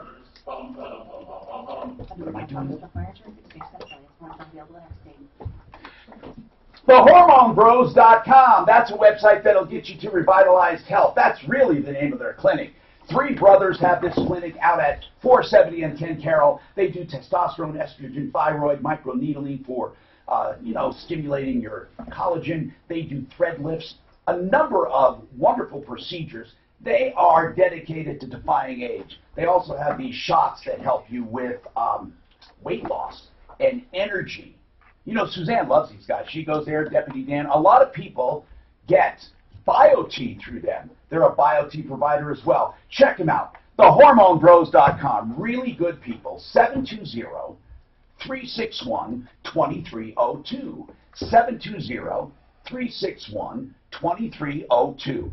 And Suzanne, you can absolutely tell the difference, right? Absolutely. Yeah. So she's going to have a good time through menopause, whenever that comes. Many years. TheHormoneBros.com. Here's the weird part. I know you did, but if you didn't pay cash, let's say you financed something. Yeah. I don't think you could take that off for a company. There's no way. There'd be no benefit. No. The funniest part about the insurance when you hear of it. I can't believe I was the first one to rate that. No one's rated. Yeah, I know. I was looking at it. That's why I told you what I told Suzanne. Revitalized Health. There was no... I'm the first one to rate it. On referral list. Really? Yeah. First one to what? Rate it. Oh, really? And I did it way back in October. Is that for the testosterone? Yeah, BioT. I did it for sleep. Let me tell you, it worked. I thought it was awesome. I like the stem cell stuff that you guys talk about too. As long as you go to the right clinic. Yeah, big deal. I teach martial arts too. I've been teaching for like 20-some years. Really? I teach on Holly and Evans right there. Yeah, I teach Taekwondo, so I teach once a week. What do you teach? I'm sorry? Holly and Evans. It's like upstairs kind of. You see those Taekwondo. Yeah, Mark's Taekwondo. kids have been do you really? Okay. Yeah. Mark's kids have a lifetime. Yeah. Oh, really? Yeah, they're both 3rd degree. Yeah, I'm 3rd degree. I should be 4th degree. I'll be testing this end of this year or the beginning of next. I've been a 3rd degree for 15 years. I want to check on Their master's Han Lee. Where's that at? Well, one of them's He's got 3 or 4, but Castle Rock's the main. Okay. Do you know that? Conley? Yeah. Do you live in Castle Rock as well? I live in Frank Capital. We used to live in Castle Rock. Yeah, she's Miss Castle Rock. Oh. Yeah, so I'm in Castle Rock. they were both there. They were both there 11 years. So your They kids. started at 4 and they got out when they And hit probably 3rd wanted to degree. quit a million times. You wouldn't let them. That's good. That's so the many key. kids. It's boring, but you got to do things over and over Oh, and when you over. tell so them they their next become- belt's 3 years away or 3.5, I mean, that's a life sentence. I always tell them they just hold up their pants. Good point. Yeah, but the exciting part is when they go against each other. Oh, right? the testing's excellent. Not the testing. I mean, we're Sparring. sparring. Oh, is that okay? So it's awesome to watch them get better and to like see the power come in and all that kind of stuff and the snap. Our kids Please don't waste your money with these liars and haters who use Yeah, it makes you very amniotic athletic, fluid, like in both sides of your umbilical cord, body. and other fluids they Remember one have time shipped in I was in it and for I'm 7 sorry years. if I I took off offend my people, shirt, but you got to figure this threw it out. into my closet with my left hand. I was like, I could never throw like that. Oh, yeah, Yeah, I mean, it just brings coordination of both sides of your body. No, that's a good thing, yeah. It's kind of like racquetball, the difference. It'd be like racquetball if I played with my feet while you played with the racket. Yeah, before BioT, he could beat me. Now after BioT. Now he's crushing it. Or you're crushing it. That's great. Yeah, I heard that stuff's pretty awesome. I like to say it's since a multitude. It's crazy. How old are you? 40. I'll be 47 next Saturday. So. Yeah, you could be. Yeah. I'm getting there. I Zero think. anxiety now. I'm ready to get it tested, I think, at least, and see where it's at. You know. I try to naturally do everything.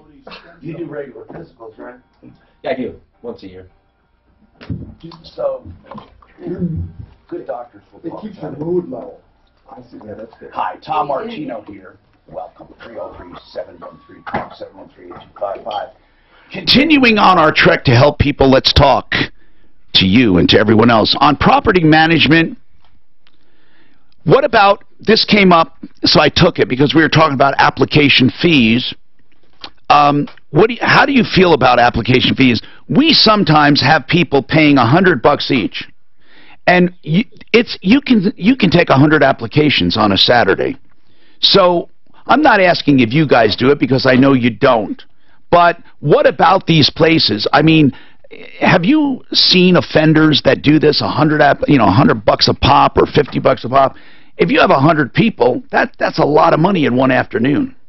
Yeah, almost every open house that I do open houses for rentals, and people show up and say, what's your policy? Because I've already thrown $500 down the drain on applications. So they've been out on a morning filling out apps, and they're down $500 just filling them out. Yeah, and not even getting a call back. So they're giving them their Social Security, everything. They're not even getting a call back to say, you didn't get the apartment or you didn't get the house. Yet people will say, if I don't pay it, I'm not going to do it. I mean, there's nothing they can do about it. Right? The management companies just stuff in their pockets. Well, they are. Yeah, I mean, yeah, there's nothing they can do. What I tell them is find a company like us that doesn't run that way. That's your only option, really, and there's very few and far in between. Yeah, and if a place is for rent and they want it... What is a red flag to you guys that pops up on a background check? In other words... That's a good question. Yeah, what do people need to be qualified? What's the biggest deterrent? So if you go to an apartment complex, they probably have a more standard, this is what you need type of situation, because we manage 175 different rentals for 175 different owners, give or take. Yeah. Each owner is different. Some owners will say, I'll take somebody that has lower credit as long as they pay first, last, and security deposit at time of move-in. So we don't have a set formula, but I would say 620 credit score-ish, 3 times the rental amount is a good starting point. Isn't that we're difficult? Pretty flexible, Tom. 3 times the rental for income per month? Yeah. That's gross? That's pretty normal, isn't it? That is pretty normal, and that's why we tell everyone we don't have a set standard, because we leave it up to the owner to come back and say... But you make recommendations for sure. Oh, for sure. Yeah. 303-713-TALK. Let's talk to Tim. Tim, what's going on? So you're absolutely right about going in there with a quote from the bank, going into a car dealership. I went in with a quote from USAA, and USAA actually had me use their printer to print off a check for them, and they hated that right away. I was able to negotiate 3 points off of 7% at the time, which was huge for me. Wow. And I got 3 years of free oil changes. Very good. And so that was all. And then, just on a side note, when I got to about 18 months left of payments, I transferred it onto a 0% balance credit card that I have. Very cool. And then I had the asset of the car, and then I paid 0% for 18 months. That is a great idea, though. If you know how to manage it and you can really do it, what a great idea. So you compare with a bank, get a lower rate at the dealer, and then the last few payments, or he did 18, he paid off with a credit card for interest-free transfer. Wow. I've agreed. He played the system. I've agreed a lot of times to wait to pay it off for a certain amount of time so the dealer gets their money from the credit union. So you get savings because you're giving them a finance deal. Yeah, they'll say, okay, you know what, if we sell this loan at 10%, that's going to put $2,000 in our pocket. We'll knock it off the car, but if you can't afford to pay it off or don't want to pay it off in those 4 payments, I mean, you're going to be in the 10% rate. Right. And credit unions hate that. They absolutely hate when the dealership tells them, you know, they probably have an agreement with most dealers and credit unions together saying, hey, you can't mention you're supposed to hold this for 4 months. I'm sure that's kind of voodoo. No, I mean, yeah, it's called, and some of these dealers have recourse, meaning they have to pay back what they made on the loan if you don't keep it 4 months. If you keep it just a few months... Oh, definitely they do. So the dealers don't make any money on that. So when you walk into a dealer and you think you're going to get a better deal when you say, listen, I'm here, I'm a cash buyer, I'm ready to pay cash. You think you're attractive. You're not. They want you to finance. They want to knock your head off with that payment. Maxine, welcome. What's going on, Maxine? Oh, hi. Thanks for taking my call. Yes, Maxine. So I am the founder of Creative Acres Animal Sanctuary. And what does Creative Acres Animal Sanctuary do? Well, we are the only quality of life, no-kill, free-roam animal sanctuary. We've been around for over 3 decades. Now, who uses you? Everybody. Most of our animals come in from people who are dying, the military. We work, with other shelters. And you adopt them out as well? Actually, most of the animals we keep, but we do have areas that we do adopt animals out. So it's basically for someone who wants to get rid, I hate to use the word get rid of their pet, or can no longer keep a pet, and they take it there because they know they will not be euthanized. Right, but there's a difference here. So we educate too. So instead of taking everybody's animals in, it's like we'll have people that call us and ask us, we want to get rid of our cat, and I'll explain, and I'll ask why, and they'll say, well, the cat's urinating outside the litter box.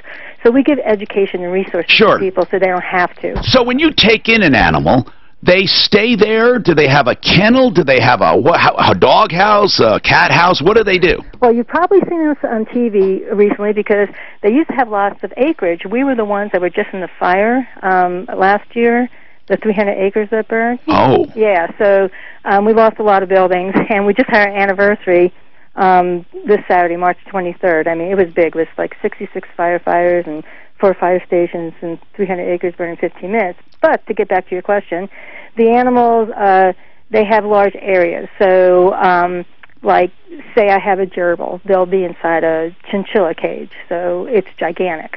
So hold on. So you take any and all living creatures? Correct, according to the state, because we don't want to get put in jail. So we take anything that we can, according to, things like that. So we also... years ago, we took a bunch of bunnies in, so wildlife bunnies from Broomfield. They were going to kill them through a development, and we put them on the back acreage. And we do like alpacas and sugar gliders and dogs and cats and swans. Yeah, all these pets that everyone thinks it's a great idea until they get them. Right, exactly, and that's exactly. And the other thing that's coming back into play is the potbelly pigs. And you're getting all these pretend pig rescues. And it's so funny. Here's a warning to all your viewers, and is anytime you see any kind of shelter or sanctuary or rescue that has baby animals on their website, or they're doing it in front of the TV, that's a breeder. So, you don't. I've been doing my sanctuary for 30 years. You rarely get any babies unless you're breeding. And, so and it's the same thing. A couple of things that I can talk to you about today. I want to talk to you about Bill 1082, but be careful of also these puppy rescues. They're usually part of the puppy mills. Anytime someone says that they have to go out of state to get a dog or a puppy, they're always saying they have to rescue the animals. Ask them, where is the criminal report? Because if the animal's in bad condition, they should be filing a report. But so hold on now. You called though, and I want to give you a little time here for House Bill 1092. Correct. It's 19-1092. This is a ban for people, so people who have been convicted of cruelty cannot own an animal? Correct. That is very interesting. Hold on, okay, please. Only 3 to 5 years. Sponsored by. But I don't understand. What's that bill? Why would someone want to own an animal? What is it, the bill? 1090. Say that again, sorry. Joe, now's a good time to get there. Just a couple of spots to watch out for. Typical slowdowns. Westbound I-70 slow down. There's westbound I-70 either side of Vasquez. That's going to be absurd, whatever. 225 to westbound I-70. Otherwise, the drive in town looks good. Isn't it right there, HB 19-1092? Yeah, that's it. The freeway system. This is all has to do with felonies. Highway 6 closed. Once again, What did she say it was? I think it's where the person, if they have a felony or for being abusive, they can't own an animal. Is that traffic in West 630? Why do they have dual? At Farmers Insurance. What's the theory behind dual monitors here, do you think? I don't think this 1092 has anything to do with pets. Okay, guys. 1092. A bright spot on our referral list is Bright Light Chiropractic. I love a chiropractor that actually does chiropractic adjustments. Dr. Mike Hedersheid does that. University and County Line, okay? And you will get the best chiropractic adjustments, light and targeted. And also, the evaluation with thermal scans and digital x-rays, low radiation x-rays, just $50. And adjustments start at just $35. Give them a call, or better yet, make your own appointment. It's 720-583-4506. But here's the easy way, okay? Make your own appointment. BrightLightDenver.com. How would you possibly ever police this? You couldn't. How did you police if some felon owns a gerbil? Well, Honest to God, this is stupid. I think I'm not laughing she brought up the gerbil as the example. Yeah. I mean, how would you possibly? There's no teeth in this. It would only be when they adopted a shelter. And what if they want to buy a chicken and you eat it? I mean, can they not have a chicken? Seriously? Or a pot-bellied pig? Is that cruelty? Gorgeous new You got a pig from one of them and then ate it? Brand new, luxurious, look in your kitchen. She's one of these. I think we all know. She's one of these lettuce eaters. The cruelty of eating it. I think we know what cruelty is. Call and check us out. Well, is cruelty shooting a cow in the head? No. Okay. That's not Just cruelty. clarifying. Kitchens, baths. I mean, could be mercy. there's a real big difference between killing and cruelty. Future right, hit done right. 303-722-2294. Like what a cat does to a mouse when it finds it. John Fuller, Fuller Law, 303-597-4500. I'll give that number again. It's very important that you know you can get free legal advice as soon as you have an accident and you need to know where to turn, because you're not going to get someone to try to slam you into a case.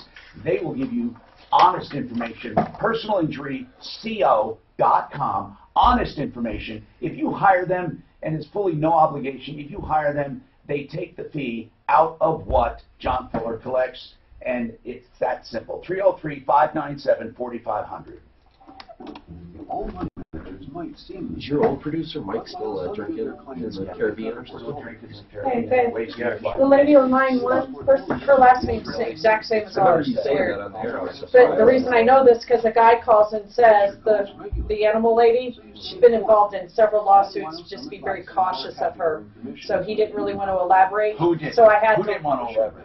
The guy who called in, he said, Oh. "Hey, just so you guys know, that Maxine Major lady, and it's spelled just like our last name." No, she is an activist. Okay, said yeah. He just was like, "Do your homework on this woman." I only put her on because she wanted to complain about the Do your animal ban. homework. She's an activist. Oh, she doesn't like the ban. She doesn't like the ban because Stupid. if somebody takes an animal away from somebody with an animal cruelty felony, they kill the dog or they kill the cat. They That's why she euthanize. What happens if they want to have a pet chicken and eat it? On YouTube says, why don't you recommend, sure he's talking to you, Mark, recommend his girlfriend a piece of crap Hyundai with all the recalls going on. Are there a lot of recalls going on? There's one guy out there. It's not that bad at all. So we're going to keep this top, right? There's someone Yeah, I'm gonna look for I actually tops. don't mind keeping the They freaking have bottom. reusable tops. They do. I just have They to sell them find as them. reusable. What would be wrong with just reusing that? Well, nothing. You just want to Every change once them in a out while, every you once might in a want to throw it in while. the dishwasher. She found that one somewhere. 445 ideal. Time to tell you There. about Willow Creek Way. So better than a baby. Guys, I just want to say something. I'm serious now. I don't want to joke about animal cruelty. Like, what if I want to get a thing and eat it? I don't want to. Just like I wouldn't joke about child abuse. I just don't want to joke about it. It's not a jokeable thing. So on the air, I just don't want to do that. Are you okay with that? I don't know. Only off the air. The reason I say that is a friend of ours had a pot-bellied pig, had a pet pig. It grew huge. You know And why? they gave it away to You somebody. limit them. supposed to grow. No, you actually limit them by their diet. I suppose. I mean, there are some that are, what are they called, pygmy or something? There are some that are limited by nature, but Well, won't they eat anything you throw in front of a pig, though? Yeah, but you limit About the them. guy that lived downtown, right? You can actually limit their size, though, and they will grow. He lives right by my office. Hey, Karen, I missed a call from your smart major. Join us for dinner. But Petunia. people they gave it to, they didn't even know if they were going to eat it or whatever. Oh, good. So, but I guess it grew to be a couple hundred pounds. You could have that Good. problem with dogs. I think spring break threw it off. Remember when we Oh, a talked big dog, though. It has to be a No, big for dog. eating dog. What was that one guest that said, they absolutely will either eat dogs? No, we're good. What was the guest we had? Oh, Ming? Good. I mean, the guy that Oh, yeah, the Chinese dudes? No, but he actually said Who? they adopt dogs to eat them. Oh, you mean me? Oh, Ming didn't say, he didn't say he adopted dogs. He said the only restaurant near him growing up was all dog, nothing but. He didn't, but he said people don't put it past them to go to a shelter for that. Gotcha, you're right, you're right. No, Ming didn't. Hi, Tom Martino here. I'm going to go back to Maxine in a second, but David, he is a landlord with a question. We have our property managers on from our referral list, Sean and Tasha. The name is Denver Real Estate Moguls. They do property management. And what is your question, David? Yeah, I have a property that I had leased out, and the mother has moved out and left her son's stuff in the house that left there, and he's in jail. And I'm now wait a minute. Who was it rented to, David? The mother. Okay, she's on the lease, and she left. And did she knowingly, or excuse me, on purpose, leave her son's stuff, or did she say, like, she had a falling out? I don't care what you do with it. I'm not carrying his crap. I mean, what kind of a move out was it? Well, she got sick. Is now in the hospital, and her other son has the power of attorney. Yeah. Is taking care of this, and he has basically tried to clean out what he can, and has basically said, here's what we're leaving. I can't deal with it. Okay, well, that's fine. He abandoned it. Now, is she out of lease right now? Yes. Okay, and the guy's in jail. You're asking what responsibility you have for his property or for abandoned property, right? So Yeah, let's talk about that. back on me. Guys, I kind of know the answer, I think, but you guys are in the business. What responsibility do management companies and landlords have for abandoned property? That's what this is, abandoned property. Yeah, it depends on the property for one, too. I mean, if it's Meaning computers or files or anything like that, you definitely don't want to throw it away. You could get Who in says? trouble. Is that in the law? To be honest with you, Tom, I'm not positive if that's in the Is that just something law that or is not, like but in you the could get culture? in trouble. Is that you mean you've heard of that happening? Is what you're saying? Sure, absolutely. Like if you're just abandoning computers or say like tax information or anything like that they left in the house, you could get in trouble. Well, what would you do then for that kind of stuff, for data? Quite honestly, you're supposed to store it. At least for a certain amount of time, and I don't know what that time limit is. We'd have to ask the lawyers and stuff exactly, but I'm not sure, and I don't want to give out wrong information. I also don't want to give out wrong information on either end. I'm not sure there are laws that actually address data unless it deals with an attorney or a doctor. There are depositories. But as far as an individual, let's just talk right now about property, like a couch and some clothes and some stuff right now, because I don't know either way on the other stuff. What do you normally do? If somebody abandons stuff, what do you guys do? Or I don't know of any laws. I don't know. What do you do? Yeah, so I mean, as far as an eviction would be your safest way. If you do an eviction, you have to put all of the items out on the road for 24 hours. Notify them so they can come pick them up. Then, if they don't pick them up, you can dispose of them. that for sure would be a way to do it. But David, here's what I always say. An eviction you could get easily, right? No one's going to fight it. But did you actually get an official notification from the guy with the power of attorney that she's leaving? Nothing official. He's willing to sign whatever we want. I would make sure, Tom, that he emails the former tenant, letting them know that all their stuff is there, and I would do it numerous times and keep records of all those emails for one. Do you have an email for this guy? For the brother, yeah, not the one that's in jail, but yeah. Well, can you get a contact from the brother that you communicate with? I might be able to. How much would you say this stuff is worth?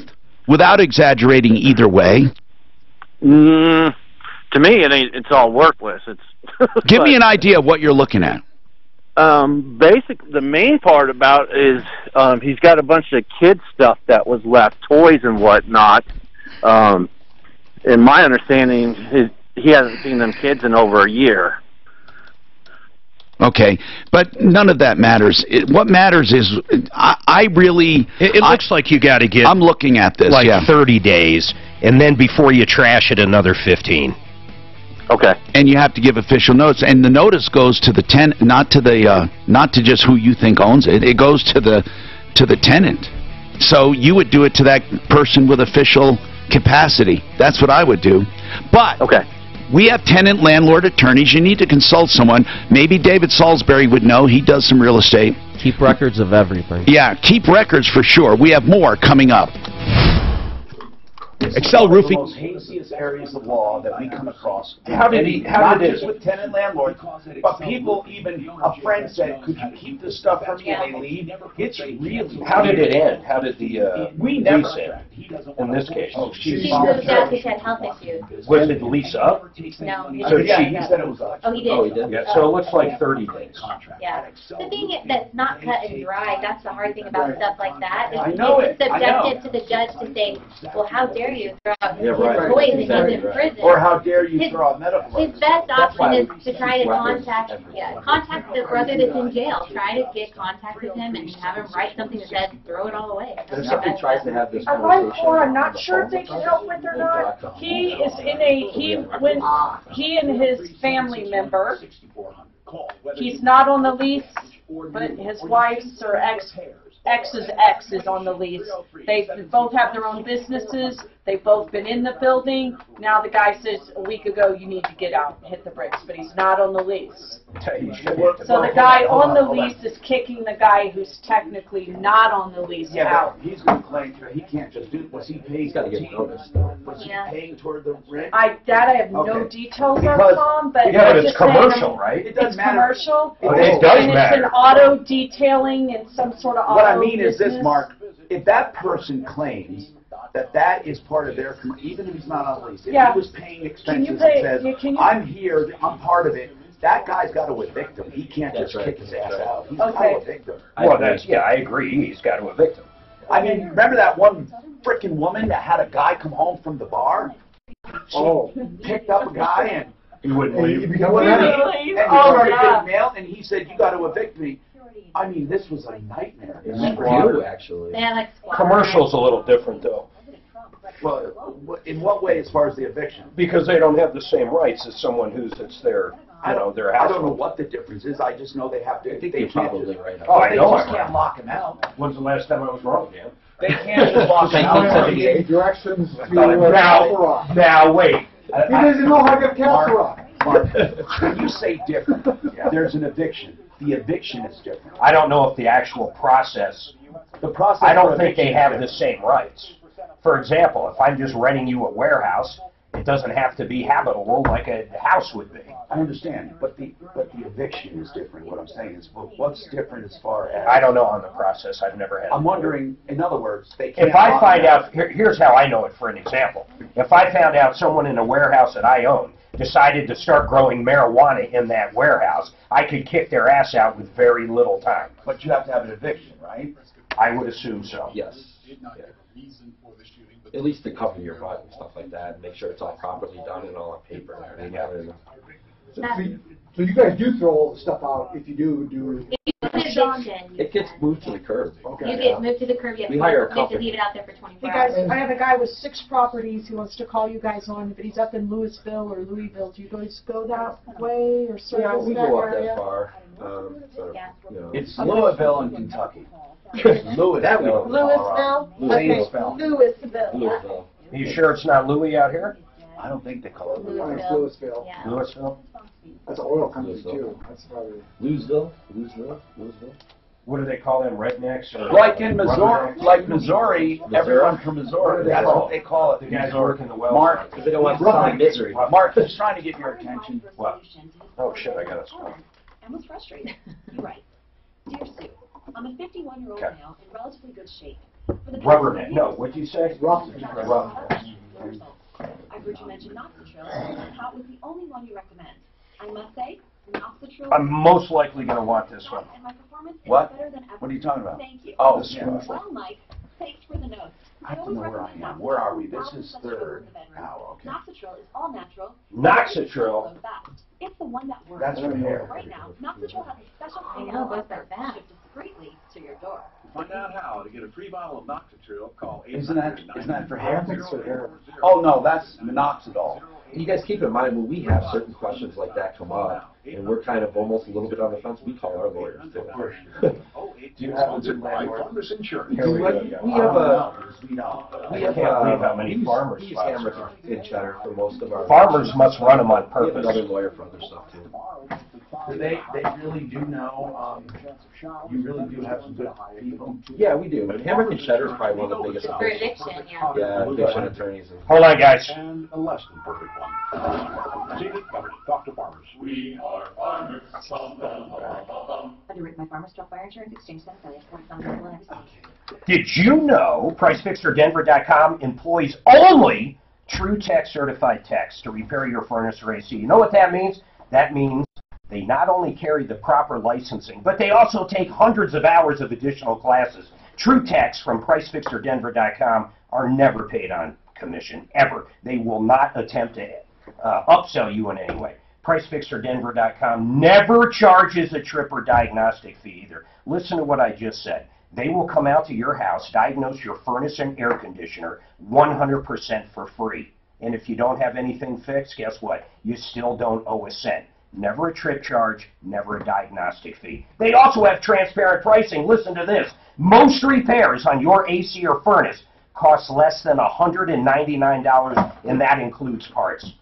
And you usually know how much the repair is going to be before PriceFixerDenver.com even shows up. That's transparency. And listen, all repairs have a 2-year parts and labor warranty. So if you happen to need a new furnace or AC, guess what? 100% satisfaction guaranteed.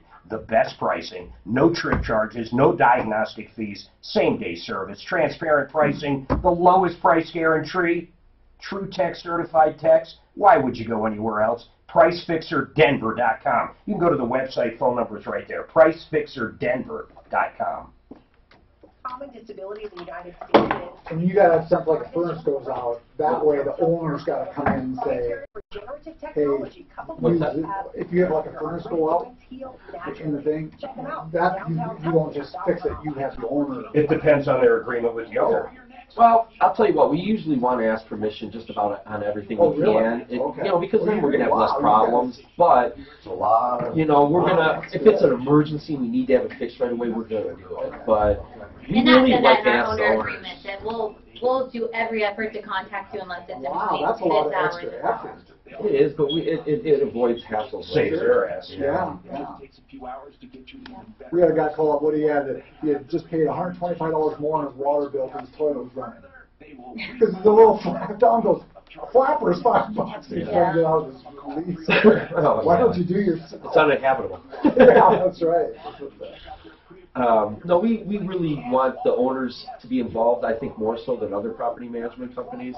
For one thing, we're a little bit smaller than some of these bigger companies, but these bigger companies will tie your hands in every respect, and as an owner, I'd be super frustrated with that. So, especially if it's high, high fees there. Did you know no, we want our owners to have some say in picking the tenants as well. They're going to have the ultimate say in that. They're going to have the ultimate say in a lot of stuff. Which one? If we think they're doing the wrong thing, we'll let the owners know. You must wait at least 30 days. Now, if you have reason to believe, you got to hold it longer. Yeah, well, that's bullshit. I mean, I'm looking at the actual law itself. It's very hazy. Oh, and that's how it is. Everything, unless you do the eviction and you have that document that says you can do it this way, your best bet is to go find out where the guy's in jail, try to track him down, and get permission to throw his crap away. Yeah, best bet. Especially, like I said, if you have computers or if you have any kind of documentation, tax stuff, or anything like that, you can get in trouble for throwing that stuff away. Would you charge them if they come back and ask for it? And stuff says, okay, we have it in storage or something? If you do it right. If we were paying for storage, we would. If you're allowed to. Yeah, right. Why wouldn't you? Well, I mean, you want your stuff, you got to pay. Yeah, if we're paying for it doesn't talk about that in the rules. But it doesn't not talk about it. We would at least. It doesn't talk about shooting them in the head either for leaving shit there, but I assure you not to. Really? Are you sure? I wonder why. Will we have something moved to the corner, by the way, if we do an eviction, which we're lucky we don't have a ton of them. We pick good tenants to start with, but you will see that pickup truck come by about a few minutes later, and they'll look out the window, you nod at them, and they'll come back in a few minutes with other pickup trucks, and that stuff will be gone. Most of it's gone. Do you ever list like on Craigslist? We list on Craigslist all the time. Like for rentals or for the property? No, I mean, if you put property No, We don't touch it. We won't take anything. We won't touch it. No, we rent our properties off of Craigslist all the time. We do our ads up, but if the people have stuff, it's on the curb. You guys should check out Dan's list when you have the time. Yeah. Dan's list is great.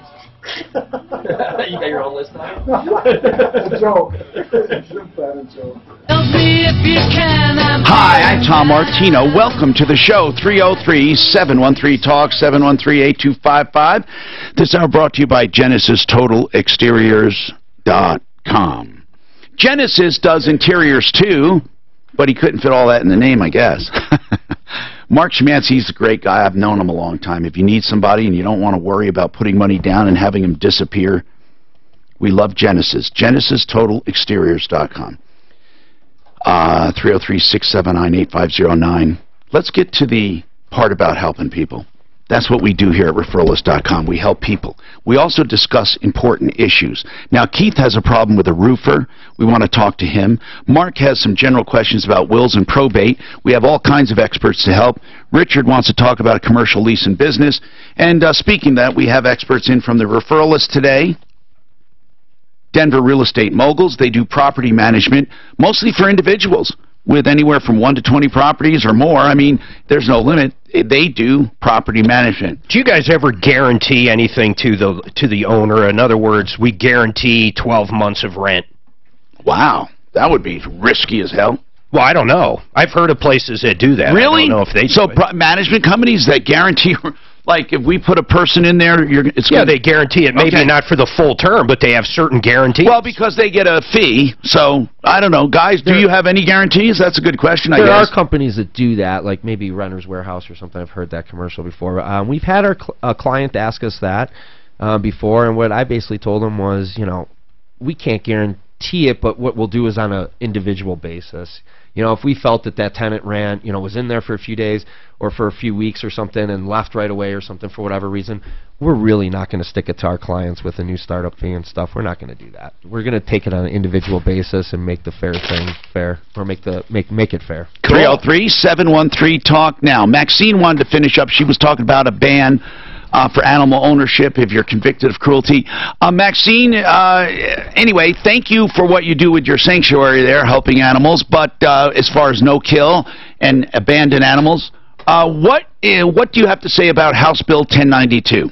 Okay, so House Bill 1092, like you said, bans bans the abuser from having an animal. That bill sounds great. But when I was in legislature, when it was in the House, I asked the sponsor, Alec Valdez, what happens to the animals, you know, when they're taken away?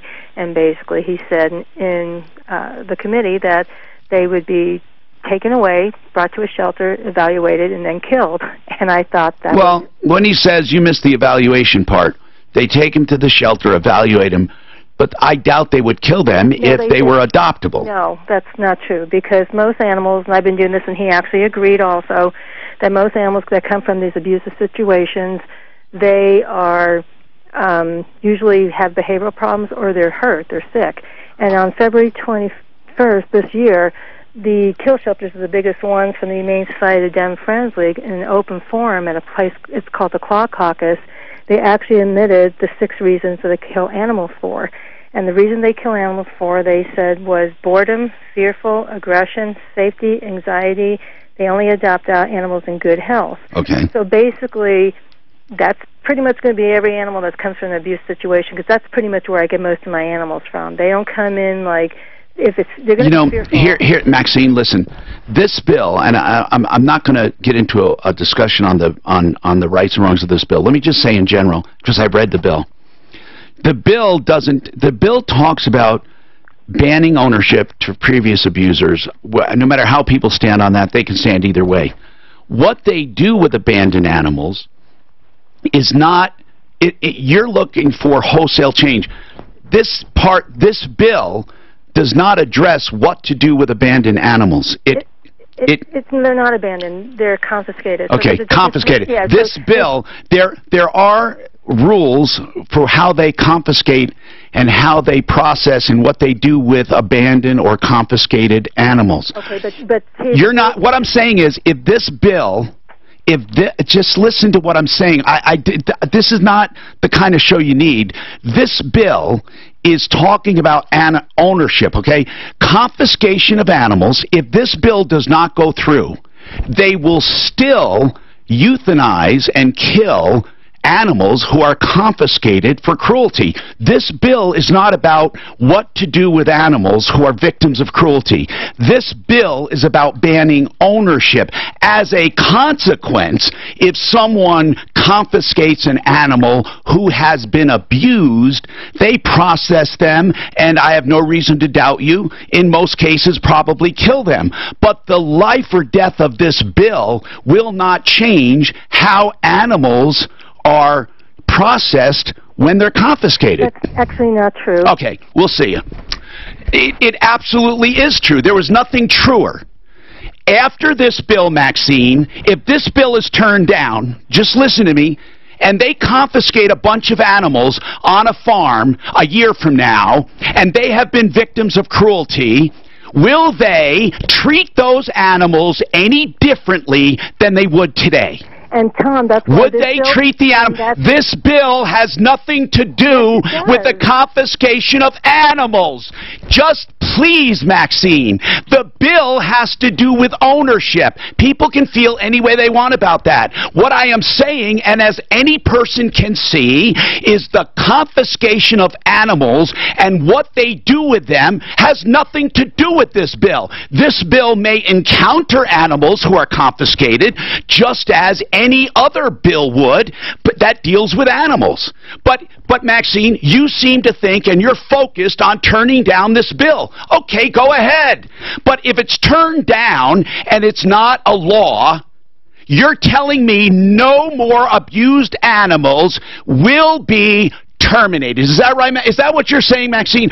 Are you saying if this bill is not allowed to go through, then in the future, when they confiscate an animal who is abused, then they will treat them differently? Is that what you're saying? Read the bill, Maxine. Listen, Maxine has her heart in the right place. She's an animal activist. But just don't focus on something solely and then give us a misdirection. I don't want to take the time. I think I'm making sense. At least when I talk to myself, I do. Keith, what's going on with you, Keith? Welcome. What's happening? Well, thank you for your time. Yes, sir. We had our house re-roofed a couple of years ago, and then we recently started seeing the ceiling in our bedroom start to crack and start to fall, so we've got it shored up with some one. How long ago was your roof? It was 3 years ago, and I've been dealing with the company for the last 4 months on trying to get some things rectified. But 3 years ago, you had a roof replaced? Correct. Okay. Go ahead. And we had somebody come in to look at fixing our ceiling, and they said, you got some problems upstairs. So right. They looked, and they see that there are several trusses that are broken, and there's a big hole that they just roofed over instead of fixing. So we've got... Wait a minute. Instead of fixing, meaning the sheathing had a hole in it? Yes, that's correct. And they did not replace the sheathing? Correct. They just roofed right over the top of it. But did they remove and replace the previous layer? Yes, they took it down to the sheathing and redid. But seeing the hole in the sheathing, you would think they'd want to replace it because they would make more money. Oh, I would agree. But they just... And when you say cracked trusses, is that from snow load?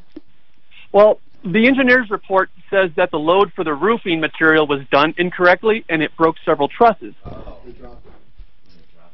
I dropped the materials. Right. Okay. So anyway, what are you looking for? How old is this house?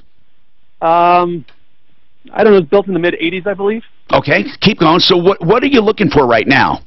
I just want the roofing company to fix the damage, and they're pointing at their contractor, which was... Now, Keith, let me explain something. Had they noticed that damage on day one, you would have paid for the trusses and for the sheathing, right?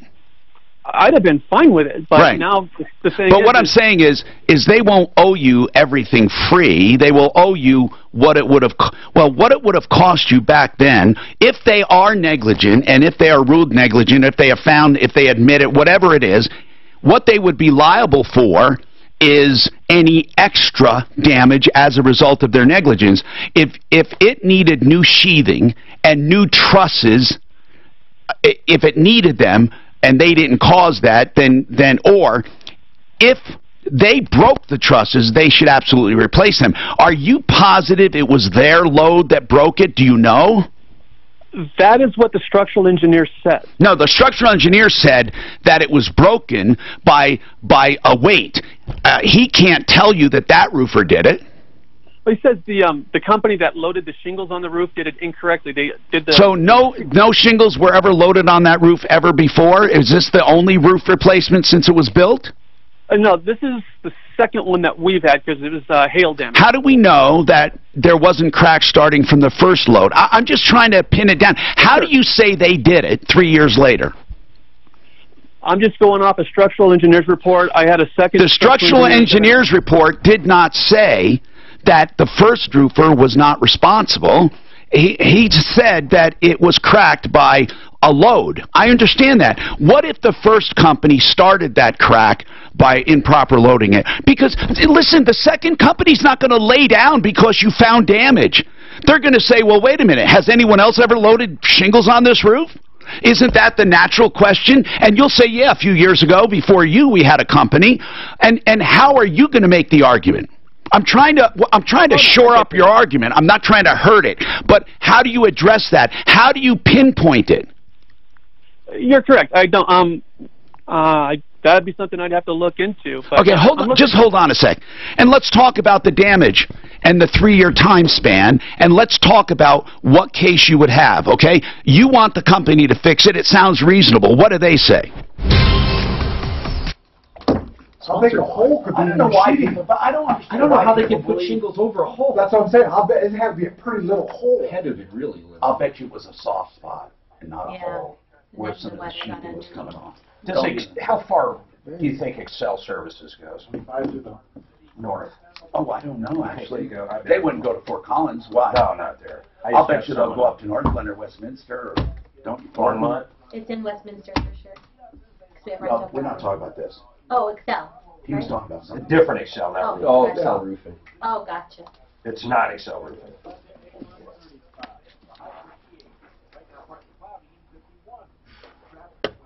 Yeah, I'd like to know how big that hole is. Yeah, it's kind of weird. Anything Addie living? Well, I know it was replaced 3 years ago, couldn't so just have it had sheet. to have been like a soft spot thing, because if it was a hole, it would have leaked immediately. If anyone else ever touched the roof, they'll be called into question. It's so hard to go back a couple years later. Let's talk about Budget A1 transmission and auto repair with the most crazy deal I've ever heard, okay? If you have a transmission problem or you think you do, they will take the transmission out, open it up, lay out the parts, and give you an estimate absolutely free of charge. That is incredible, with a guarantee on what it will take to fix it. If you decide not to have it done, guess what?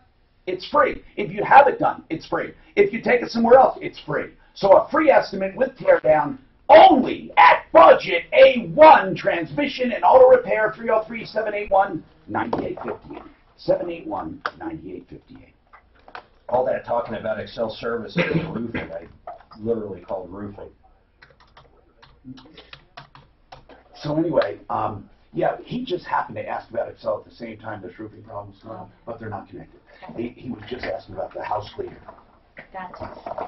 I don't know how big. It's hard to keep. I don't know how big their territory is. What's the number for Excel? Excel Services. Oh. I don't know how big their area is now. Genuine stem cell therapy. I've got Excel. But I know they came out to Franktown.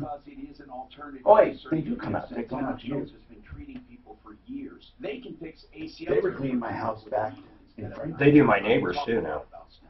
So it actually works out very well for them. Oh, that's good. Is it Excel cleaning service? Yeah. Oh, really? Good people. Well, really good. You could always use some of that. The best of the best. They can do. They'll do just one or two deep cleanings too. There's no one better. They don't have to be on a. Really? No one We'll definitely contact them. People call them just for deep cleanings. I need one for my house actually too. So right now. What's his name, Jim? That's what. I emptied out an entire shop. I forwarded you an email from Ken. And they Oh, skip it. no. All my stuff was outside. I came home, I'm like, oh my gosh, now I gotta clean the whole thing before I put it all back in. Oh, yes. So I'm like, that's it, we're done. Oh, yeah, look. So the ones you get, most of them, they don't leave the whole house trash or anything, or you have some of that, or? Oh, we have. We had one recently, maybe 6 months ago, and they were really good tenants. They were fine. Everything else, we went back there, did an interior inspection, and when we did that, Out of curiosity, months later, why aren't I emailed directly? we were on Hey, Jim, you guys go, I've got someone asking if you guys go under like long run. Can you call back real quick or text me if this stuff happens? If you're already in a mortgage, it's no problem. They go that far. I hate to say it. Access to 100% of your home's value. That's greater than any other loan program can offer. And even though it's called a VA loan, it's available to active duty military and spouses as well. So you don't have to wait to take advantage of such incredible savings. A salary-based mortgage consultant will listen to your financial goals and customize a loan program to fit your needs. Just call 303-695-7000. 303-695-7000. He has my email address. I'm just puzzled. I went out to the Art of Granite, and I met Mitch. He came back with $300 in his pocket. He starts working in granite, and then decides to have his own place. Art of Granite supplies premier designer countertops and cabinets. A direct importer of stone, granite, and quartz, and other natural stones. He designs. What do you do? Oh, it is really, man. We'll do an My little April Fools to you. Oh, sucker. You don't want to get She just told me. I didn't know either. God, I can't believe I got it twice. I can't believe I got it twice. Twice. That's why we call you Wonder And if Bread. we think there's a problem, we'll go back over there next one. I was hammering off an That's only if email. you I'm think so there's a happy problem. you told me. So you give them a little, say, hey, we're coming I here can to do talk some to stuff. directly. Yeah. I'm an adult. We have I've some. never heard Should. It would have been great if you did fire that email off. I'm getting. I gotta be on. You're cue lucky. now. I gotta You be almost on- fired an email off. I'm gonna be on cue now, man. The majors have got me east. No one else today. I gotta keep reminding myself. Hey, I'm helping them. That photograph will be seared in my mind forever on the referral list. Oh my God. It was only that you, like you saw, or anyone that logged in saw. No, just the computers. I don't know how that was did. Yeah, I didn't know it could be done. That's why I thought it was real. It wasn't. Hi, Tom Martino here, 303-713-TALK. No one has weighed in on great April's Fool's Joke, but I'll tell you one tease for the 10 o'clock show, and you would do the tease at a certain time. So, so whatever it was, it's hazy, okay? It's been like at least 30 years ago or more. So what happened was, way more than 30. What happened was we had Janet Zapala on the set waiting to do her tease with George. And it was really coming up 5 minutes before. Somehow we manipulated it, so by the time she got in there, the clock in the studio was different. So she thought she was coming up on the tease when she came up. So she came up on the tease, they turned on the camera, we weren't on the air. But she thought it was the live tease before the 10, and she started saying something, and George had something to say and messed up and said, F this effing place, I'm done, and you know what, I'm tired of working with you, and walked off. And the camera light is still on, staring at her, and she's just like, she's just like crazy sweat, and like just looking at the camera, and it was the most horrified look you could ever see. And then all of a sudden you hear hee hee hee laughing, but it was done so perfectly because you look at the clock, right, and then the show started. Anyway, so then she had to get ready, of course, in just a few minutes to do the real tease. That was fun. 303-713-TALK. On this roofer, it sounds to me like they did a bad job, and you got now the matter is proof. It's right. 3 years, and it's not fraud. I don't think they did it on purpose, or I should say, I don't think it's fraud. It sounds like it would be a type of negligence, and you have, there's a preponderance of evidence. It seems like you have the elements, but you would have to do something where they, where they feel like, okay, we better get it fixed. Well, yeah, and they've already admitted they need to fix the hole that they roofed over incorrectly. And the hole in the plywood, the sheathing, Is it literally an open hole, or is it like where it was soft and gushy? I don't know, but they had pictures taken up there. And Do we have photos? Did you send them to us? I did not. All right, so what can we help you with? It sounds like you're doing everything correctly, Keith. How can we help you? I needed some guidance on, because I told them they keep blowing me off. They stopped talking to me. They point at their contractor. Their contractor points back. How many trusses are bad? At least 2, and it's got the rain gutter out front twisting and warping. Some of the soffit's falling off. Again, the ceiling is cracking. This is a major job. You know that, right? I know. Oh, definitely. Now, if they really did the trusses, it doesn't matter how old your house is. It doesn't matter. I mean, they owe you a fix. If they did it, they owe you a fix no matter how expensive it is. That's how ridiculous it's going to get. You could argue on the sheathing over that didn't cause you much damage. It really didn't. But they have to redo it. But it didn't really cause damage. The real damage comes from this twisting. How much, this hole that they roofed over, technically sheathing is not a roof anyway, and that shouldn't have caused leaking. So even if you roof over something that's open, kind of, where did the leaking come from? We don't have any leaking. I thought you said your ceiling was your ceiling. Cracking. It's from what? Apart. Oh, from the warpage. From the twisting of the trusses up top with the weight of the Okay, it's good you don't have leaking. Okay, then that's a small issue. So the main issue here are the trusses. Did you have an engineer or anyone tell you, a contractor, how much it would be to fix? We had someone that came in to look at fixing the ceiling for us, and when he found the problem with the trusses, says it's like 5 figures, and if it collapses, which it is in danger of doing, it could be 6 figures. Well, listen, are they talking about patching it with sister trusses, or did they talk about removing and replacing? Showing it up with the sister truss. Right. Okay, so now, what the heck are you going to do? We're talking about, what, 50 grand? Possibly. Holy crap. They have insurance, or they should. Do they have insurance? I would hope so. They've been around for quite a long time. Who are they? It's called Eco Roof and Solar. Now, let me just explain something. They most likely had a subbed crew out there. It could have been the company that stocked the roof as well, and not the roofer. Have you looked into the supplier? Correct. That's ABC Supply Company, and they've been around for many, many decades. But here's something to really keep in mind, Keith. I don't know how to put this other than just put it. Stocking a roof is not negligence. Stocking, if you have a roof that can't handle it, it's not negligence. So I don't know if they overstocked. In other words, it would have been incorrect on any house. Or if your house had a weakness. This is really important, Keith, and I'm sure an attorney explained this to you. The mere fact that they stocked a roof is not negligence. I mean, I'm trying to give an example. Cleaning a window. You have a squeegee, and you use a certain amount of pressure. And if your window collapses, you know what I'm saying? What did they do wrong? Nothing. But, okay, so did they overstock it? I mean, this is the hard part. What about it was negligent? Was it overweight? That's, like I said, the report we got from the engineer says yes, and ABC no longer has the pictures of how they stocked the roof, so they can't prove yes or no. But they're pointing back at. But you're the one that has the proof. They don't have to do anything.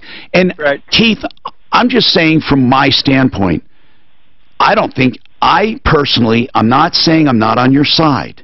I don't think that you can prove this. I don't think that you can prove that they did something negligent. Do you understand? I'm not saying you can't prove it was done.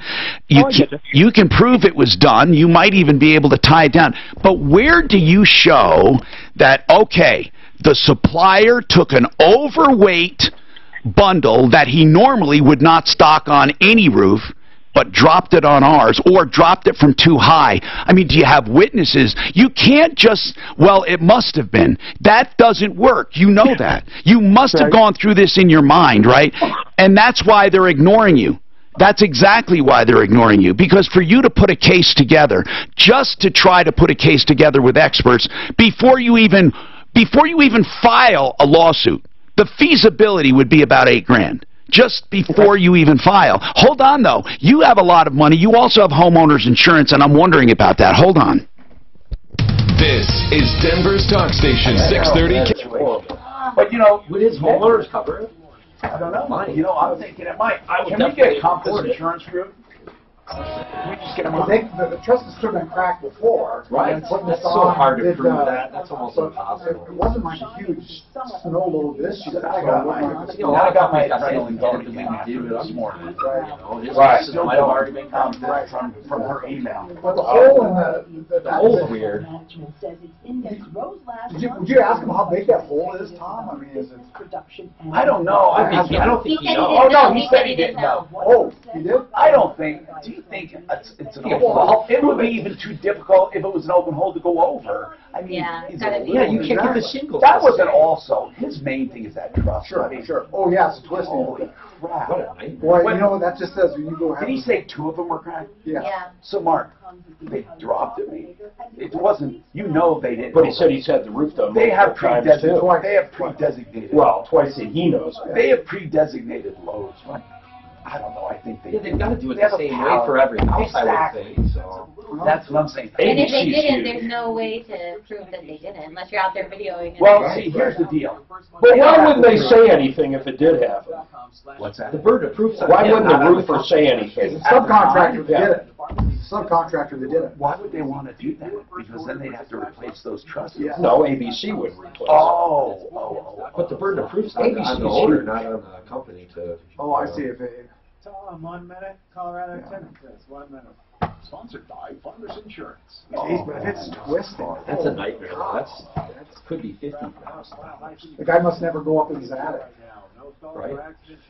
Well, what do you go hang out in your attic? Well, I go up there and I don't just go. I got a whole house fan. In fact, I avoided my attic. I think walking on the roof. I hate insulation, man. Oh, yeah, walking on the roof would have done it. Yeah, I think you would. I don't ever walk on I go on my my roof. roof at least several, handful So of do I. miles throughout the year. Why? I go clean gutters and stuff, and just to check it out. Just to check it out. You're right. You're a good homeownership. Okay. I'm turning them. I want to see if you. They might have you over to the house. I got to tell Jay to walk that I'm over 7. Mike's on. Get the free gutter clean. Yeah, I go up on my roof. A handful of times.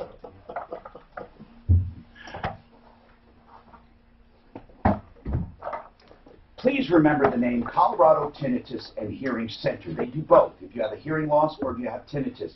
Tinnitus is a ringing, humming, pounding in your ear. It's not really a sound. It's a nerve condition, and it can drive people nuts. I had tinnitus. I still have it, but it is masked and minimized by a hearing device I got from Colorado Tinnitus and Hearing Center. They have some ways to eradicate it completely, and I have that I'm going to do soon. It's called the Syncra. They have treatments for everything when it comes to hearing problems. Why don't you go and see them on Clarkson and Hamden? It's an urgent care building. They're on the 2nd floor, helpforringing.com, 3601 South Clarkson. They are the original pioneers when it comes to all of this in Colorado. Colorado Tinnitus and Hearing Center, 303-534-0163. 303-534-0163. You need your gutters cleaned? Why? Who doesn't? I got that helmet thing on there. Yeah, I always go. Oh, good. You have the helmet? Just on half my house. I can't. How's that work? Why can't you have it on the back? It's too big. Too much ice. But does the needle stick in there? The ice won't. It'll go right. No. It's not the Oh, it's not the hole. Okay. No, mine have holes. Oh, you do have yeah, a hole? it's not actual. So don't your needles get stuck in the holes? No. See, I used to get. I had that, and I used to get like squirrels burying themselves in there, building nests and like stuff. inside it. Inside the like Really? gutters and stuff. Yeah, underneath I like my gutter squirrels. guards. So I had to take them all off. Man, squirrels are very destructive. Yeah, really, like raccoons. Stephanie hates squirrels. My dog loves squirrels. Tree rats. Of all things to chase? No, I know chasing dogs go squirrels. nuts. I hate rabbits. I can't stand rabbits. To me, they're just overgrown rats. Oh, really? I hate them. I hate bunnies, They're rabbits. cuter. No, They're cuter than rats. They eat everything. They're disgusting. Bunnies? They do. They get into your yard. They eat your tomatoes, all kinds of stuff. They eat all your vegetables. They're stupid, man. Rabbits? I have a They'll sit apple right tree. there while you shoot them, won't even move. I have an apple tree, and those squirrels go up there and they drop apples all over my yard. Then my dog eats them and throws up, and it's like Oh, really? Your dog never-ending does thing. Yeah. I tell you, squirrels taunt dogs. My dog will sit there watching squirrels. They make sounds. They make And I'm sounds sure at they're it. saying, They do that to cats, Don't too. try to get me. Try to Don't they get make me. sounds at it? They definitely make Say sense. what? They make sounds. Yeah. The animals. Yeah, but I'm saying that they just taunt them. You know, I'm sure that. What are those big birds? Those taunt my dog. Magpies. Magpies They taunt my dogs. all yeah, the they time. taunted my cat until finally the Maine Coon was on the railing, and one that would swoop down, and one time Got one? Oh yeah. Oh, that would have been a great video. It's terrible. Because I used to watch it having coffee. It was in North Carolina. Because it was funny the way that they would really Holy dive bomb. At first I thought it was a mistake, but they really did it. They really would do it. They probably had babies And around. the cat timed it at just the perfect moment, and it was a leap. And brought it down and killed it. Yeah. Wow, what a great I video. tried to get out to save the bird? Oh, I did, but it was too far. It was terrible. Cat deserved it. He deserved bird. The cat deserved to kill. Oh, deserved to kill. I guess. I mean, in nature, you would say, right? I mean, they were. I saw a cat one time do that with the fly. He's watching it. He goes, fell off the table, catching it onto the ground. Cats are great hunters. He had it in its paws, but the little fly was kind Have of like you ever they seen tried to coyotes? There was a coyote that was playing with my dog and then running away. They'll send a baby out. Somebody told me they did that to lure the dog. Absolutely. They do it. Absolutely. Absolutely. I mean, we Baby stopped deer, dogs, We heard that, so we stopped it. Wow. No. They send a baby out to grab your dog. Really? Yep. Hi, Tom Martino here. 303-713-TALK. We have with us Denver Real Estate Moguls. I do have an email here. On qualification, you mentioned credit score. Is there, in general, with management companies, credit scores that people can say, I need at least? Anything, guys, that you can say for credit scores? What do you say? For us, Tom, again, we're a little bit more of a boutique company, so we look at the overall picture. Right. We look at credit score. A lot of it's instinct, actually. Like if they had a medical problem and fell behind on bills, you can take that into consideration. Absolutely, Yeah, and and that's something we might not care about, to be honest. See, and that's why I'm getting the other email, which says, these guys sound great, how do I rent from them? But you're not really a rent... Well, you're a management company, but obviously when something is vacant, you rent them out, right? You're the one that fills them. Or do other people? Do landlords ever advertise their own? Sometimes they want to go that route, and we'll just do the management of it. And, Okay, so I guess the question for this person is, where do I go? I don't think they mean that. Because I'm not just going to give out your number unless you want me to, because you're going to get, trust me when I tell you, inundated. So do you have any vacancies right now? I guess I should ask. Yeah, we do. So if they go to our website, Okay. denverrealestatemoguls.com, under listings, it will list all of our rental properties. Denver Real Estate Moguls, and Moguls, for those from Arkansas, M-O-G-U-L-S, Moguls. Denver Real Estate Moguls, MOGULS.com, and they have listings there. Okay, let's keep going here. I'm so sorry, and Suzanne, okay, good. We got Keith, and Keith has a big problem here, but without getting into it, about Brian Burns' Compass Insurance Group, here's the bottom line, okay, Brian? Mm-hmm. Yeah. He 3 years ago had a roof done. He thinks the roofer dropped, the supplier dropped the shingles too far, and whatever it is, it cracked his trusses. He has 2 cracked, twisted trusses that are causing damage to his home, and he needs to get it fixed. We're talking about maybe 50 grand or more. Here's what I'm thinking. Wouldn't he be insured by something like that? He discovered it. It was a sudden event. The engineer says it was definitely from a load. It's not wear and tear. So you're saying it was from someone dropping something on the roof is what you're right? Shingles. when they were having it re-roofed. It was too heavy. And so that's not a warranty issue. It's not like it wore out or the trusses wore out over years. This is an event. And I would think a homeowner's company could fix it and then go after the supplier or go to subrogate from the roofer or something. No? And by the way, the reason he didn't do it when it was covered, I mean, when it happened, is he didn't know about it. And what is that about claims? Is it from the time you discover it or the time it happens? It's depending on the company. Well, I won't even say most. Many companies have changed the wording to say from the time of the incident. You have 12 months from the time of the incident, not discovery. There are still some that say from the date of discovery on it, which I would have to look at his policy to see what it says. Okay, first, Keith, do you have the same policy you had then? Yeah, same company, but they say they won't touch it because it's not sudden and unexpected. Well, who said it isn't? Who said it wasn't sudden? The engineer said it was sudden. Yeah, my agent says it, and he's backed it up, and he won't budge. Who is the carrier? Allstate. Okay, well, that should tell you something right there. I mean, I don't know why you would even have Allstate. How long have you had them? More than 10 years. Okay, so not only do you have a bad company, but you know you're probably paying 40% more than you would if you just shopped around? I did not know that. Thank you. No, Keith, that's a for sure. If you shop that insurance, you're going to be shocked at how much you're going to save. But that's another topic. Brian, I don't understand. They won't even let him file a claim. I would dispute it. I would say it is sudden. He has an engineer that says this was a sudden break. Yeah, and so have you, sir, have you gone through any kind of appraisal? Like, have you even filed a claim, or are they just telling you not to file it?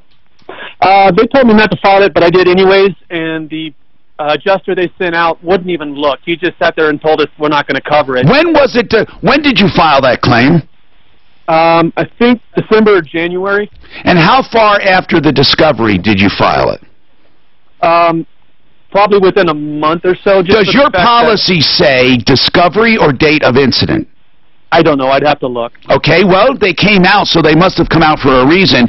When you say he didn't look, he actually did not look. Yeah, he came in the front door, told us it wasn't going to get covered, and never really moved from the front door. And why did he say it wasn't going to be covered? It's not sudden and unexpected, even though the guy I made the claim with on the phone said, yeah, it's coverable. Well, listen, I think the word is sudden and accidental, and you know, I think you can make a case. Yep, the guy I do too. To do it, I think you can make a case. Keith, let's put it this way. I think it's your only hope. These guys aren't going to do it voluntarily, and it's going to cost you way too much to go after them. I mean, listen, I'm not telling you not to go after them, and we will still help you, but I'm thinking we get a public adjuster involved, maybe. What's weird is if this was caught 3 years ago, his company would subrogate against that roofing company, but it's probably too long for that now. Well, I don't. Yeah, you're right. That's what they're trying to do here. Is that's what you're looking for here, isn't it, Tom? You're trying to get his insurance to go after and subrogate it. Here's the deal. We know it was sudden, and I say accidental. Here's the deal. He has an engineer, and the engineer. You need that engineer to say it was sudden, Keith. Okay. Because that's what he's saying. He's not saying it deteriorated. He said a weight was dropped on it, right? Yeah, but he's got to figure out if the incident's even covered because of the time first. Well, the lapse time. You have to see if it's from date of discovery or date of incident. Well, you would hope that they would have told him that whenever he made the claim. That I don't think they would have sent an adjuster. I don't think they would have sent an adjuster unless it was coverable. Listen, here's what I'm not coverable. I mean, unless it was in the time. Did he get a denial letter? I did. Good. And what in the language on there is that it's not sudden and accidental? That's what it says? Pretty much, and ended up with, we're here to help, though. You know what? I have to tell you, this is good news that you have a denial because they have narrowed down the issue to sudden. That's right. Do you know that, Keith? They can't move from that. No. They locked. How do you define sudden, though? If it truly happened 3 years ago, at what point is it sudden at the time? Yeah, of course, that's what it means. It means the incident was sudden. In other words, it wasn't a piece of wood that over time became dry and brittle and started cracking and then over time got worse and warped. You see, that's That's wearing out. This was, I mean, now I'm only going by what Keith is saying. This was sudden according to his engineer. It was a wait. Boom. It was sudden. And that it happened 3 years ago and he's just discovered it. Like it happened at that time. Yeah. It doesn't mean sudden when you it doesn't mean sudden you suddenly report it. It just means it happened suddenly. If you had a lightning strike, for example, in your attic and you didn't discover it, you went up there and it's clearly a lightning strike that went through something, you could get covered for it. It didn't matter that you didn't discover it at the time. But like Brian said, a lot has to do with policy language. I would keep pursuing it with you, Keith. I want to put our public adjuster on it. Okay. And do this. And Suzanne, let's get him off the air and let's get his information. Your first step should be that. You have a denial letter. Now we're going to work on your engineer to get the wording right. Okay? Have you submitted a letter from your engineer? Yes. Did he? Okay. What does he say about the sudden? I'd have to go back and look at it. I've got it saved on my computer. So well, go talk to him and talk to us. We'll continue. Sponsored by Farmers Insurance. Usually a public adjuster, if they're not covering it, isn't going to touch it. It's usually after they agree that it's a coverable event. Yeah, but in general, pay for that. That's just the way it is. Yeah. But I think just for granted, I want him to do it. That's a tough one. All he's got to do is look at the policy. It's either if it's from the date you heard from they're screwed. Have you heard from our attorney, 1-800 attorney? No. Yeah, he's going to have to get an attorney. Oh, it's too much money. 20 seconds. Denver egress 30 spot. Greg Hollenbach said he's got a good. He back in 2007. He did a good April Fool's. It's on Facebook. You can click on it. Who did? Greg Hollenbach. You must listen to this. The Sheik? Yep. Yeah. The Sheik of Cherry Creek.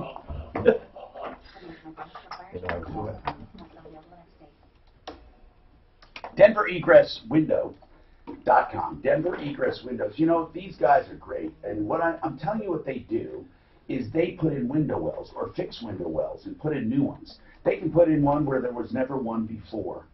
They are very important, especially if you legally want to use that square footage. But more importantly, they're for, for safety. And you can get DenverEgressWindow.com the best on your side. 720-626-4221. I wonder if they were saying it was a sudden event, but if they would have got it right there, they could have mitigated so it would be a lot less. They didn't say that. They said, according to him, it wasn't sudden and accidental. They're saying it was worn out. They have screwed themselves by it. They said it was worn out. Well, no, he didn't tell me that. I'm just saying, if it's not sudden, what else is it? If you have a twisted beam, a twisted truss that's cracked open and causing damage, and it's not sudden, how about if they're saying, it took a while to do the damage. Right, that's what I'm saying. And for them to deny it, not even no, that doesn't matter. We've had other cases that deteriorated over time, but it was sudden. Are you done with the roofing call? No, not yet. I was trying to get time, and we had freaking so many. Are you done with the roofing call? Just send them to the public adjuster? Yeah, I want to start there. Yeah, and I want to explain to public adjuster that this is not really a claim, but maybe he can help by. Do you want them on the air? No. Or no, actually, we can do that I don't know tomorrow. if we have time. Okay, yeah. We used Denver Egress, by the way. They're good. How do you know if it didn't happen prior, though? That's right. That's what I asked him. I said, that's the problem. How are you going to tie it to them? That is, I think he has an insurmountable problem. I told him in the beginning he's not going to prove it. I think his best bet's going after his insurance company.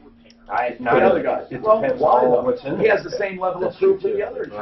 Partially cracked before, and then this last time. The only hope he would have is filing a lawsuit and hoping that they would fix it. But they won't. I don't think they will. But they're required. But that hole in the sheeting tells me. Oh, really? It was old. Subcontractor wasn't very good. If they tried to. Yeah, if they saw the hole. Hole didn't do anything. That to me says that's negligence. They're negligence, and are they? That's so hard to prove. Can you tie the two negligence together? what I really think, because he had a hole in there and because his house had roof before, I think that he probably had a crack before they just started moving. Not a real old house, mid-80s. We should see. Did he send us a picture of it? It could have been done wrong. I wonder how big it is. I want to see the engineering report. Tell him to email us pictures and the engineering report. The pictures of the, pictures of the. for your free consultation. Why should it be a little hole? No, but it probably was a little hole. But what and I don't even know why I mentioned it since there was no leaking. If he has photos and an engineering report, that would help. Oh, if they dropped something, there's something sticking out. Oh, the pallet, went right through the. That'd be a little hole. Right. Or a guy stepping through it because it was already cracked. Could have been somebody stepping through it. Yeah, it'd have to be bad though. Yeah. For someone to step through Could something. be a 700-800 pound roofer.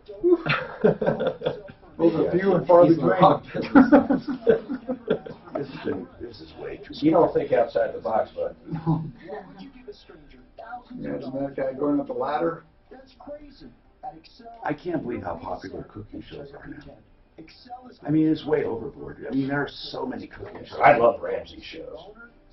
Yeah, I just got a green egg. Those things are phenomenal. I've had one. Oh, you like yours? Yeah, they're awesome. Big green eggs. It's a big cement egg. You can know, cook it. I can't stand cooking shows. They bore the shit out of me. Concrete egg. Yeah, but why? What's that? And I have to heat. So what? I just don't. That's Julia's why. child. You can cook like it. I know. 200 to 225 steadily I don't watch for them either. a It day. makes me hungry. I didn't mind Hell's Kitchen back in the day. I used to watch that one a little bit. I like 24, where they save the restaurants in 24 hours. That's not bad. That's not bad either. All right, monkeys. Hi, Tom Martino here. Welcome. Let's get to this. Eric has a question. Go ahead, Eric. What's going on? Yeah, Eric. I got a question for your real estate people. Yeah, go ahead, sir. So, who, on properties that you guys manage, who insures and guarantees HOA compliance? And as a follow-up. What do you mean by that?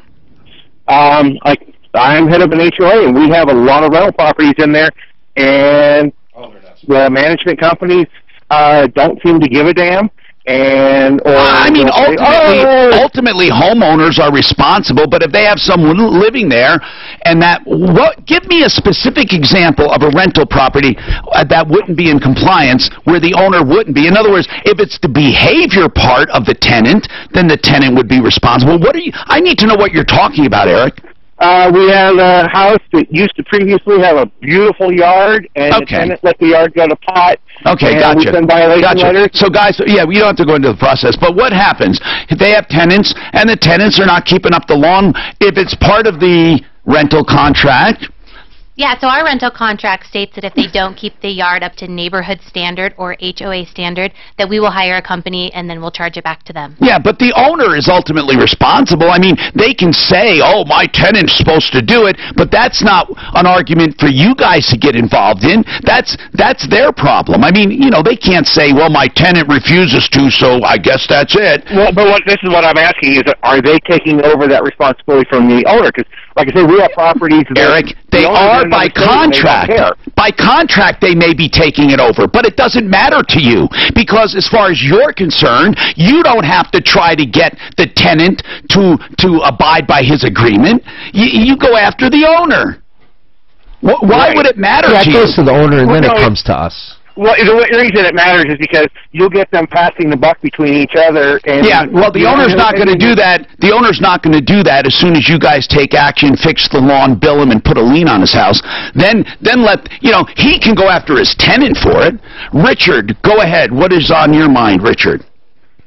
Good afternoon, Tom. Thanks for taking the call. What's happening? Hey, me and another guy went in business together on two different businesses. The lease went into his name. Yeah. And there was money that was not coming to me through my business. Okay, I don't know where this... Go ahead. I stopped all work and told everybody using my equipment, etc. In other words, you had You had a falling out with your partner. Right. Absolutely. Okay, but that has nothing to do with the lease. The lease was in his name. Is that right? Well, me and him came... We just leased this property a month ago. The lease went in that my business came with him. Does that make sense? Yep. Okay. Well, we had fallen off because I didn't receive any of my funds, the money that my company was making, so I stopped everything. I understand. What is your question? Get off his property because it was underneath his lease. Well, all my still there. Okay, you have two agreements that you can rely on, okay? First, if he leased the property, he's in control of the property just by common sense. But if you have a separate business agreement with him, even if the lease is in his name, if he has a separate agreement with you saying you can keep your stuff there, then you have a breach of contract with him. Do you have a partnership agreement? No.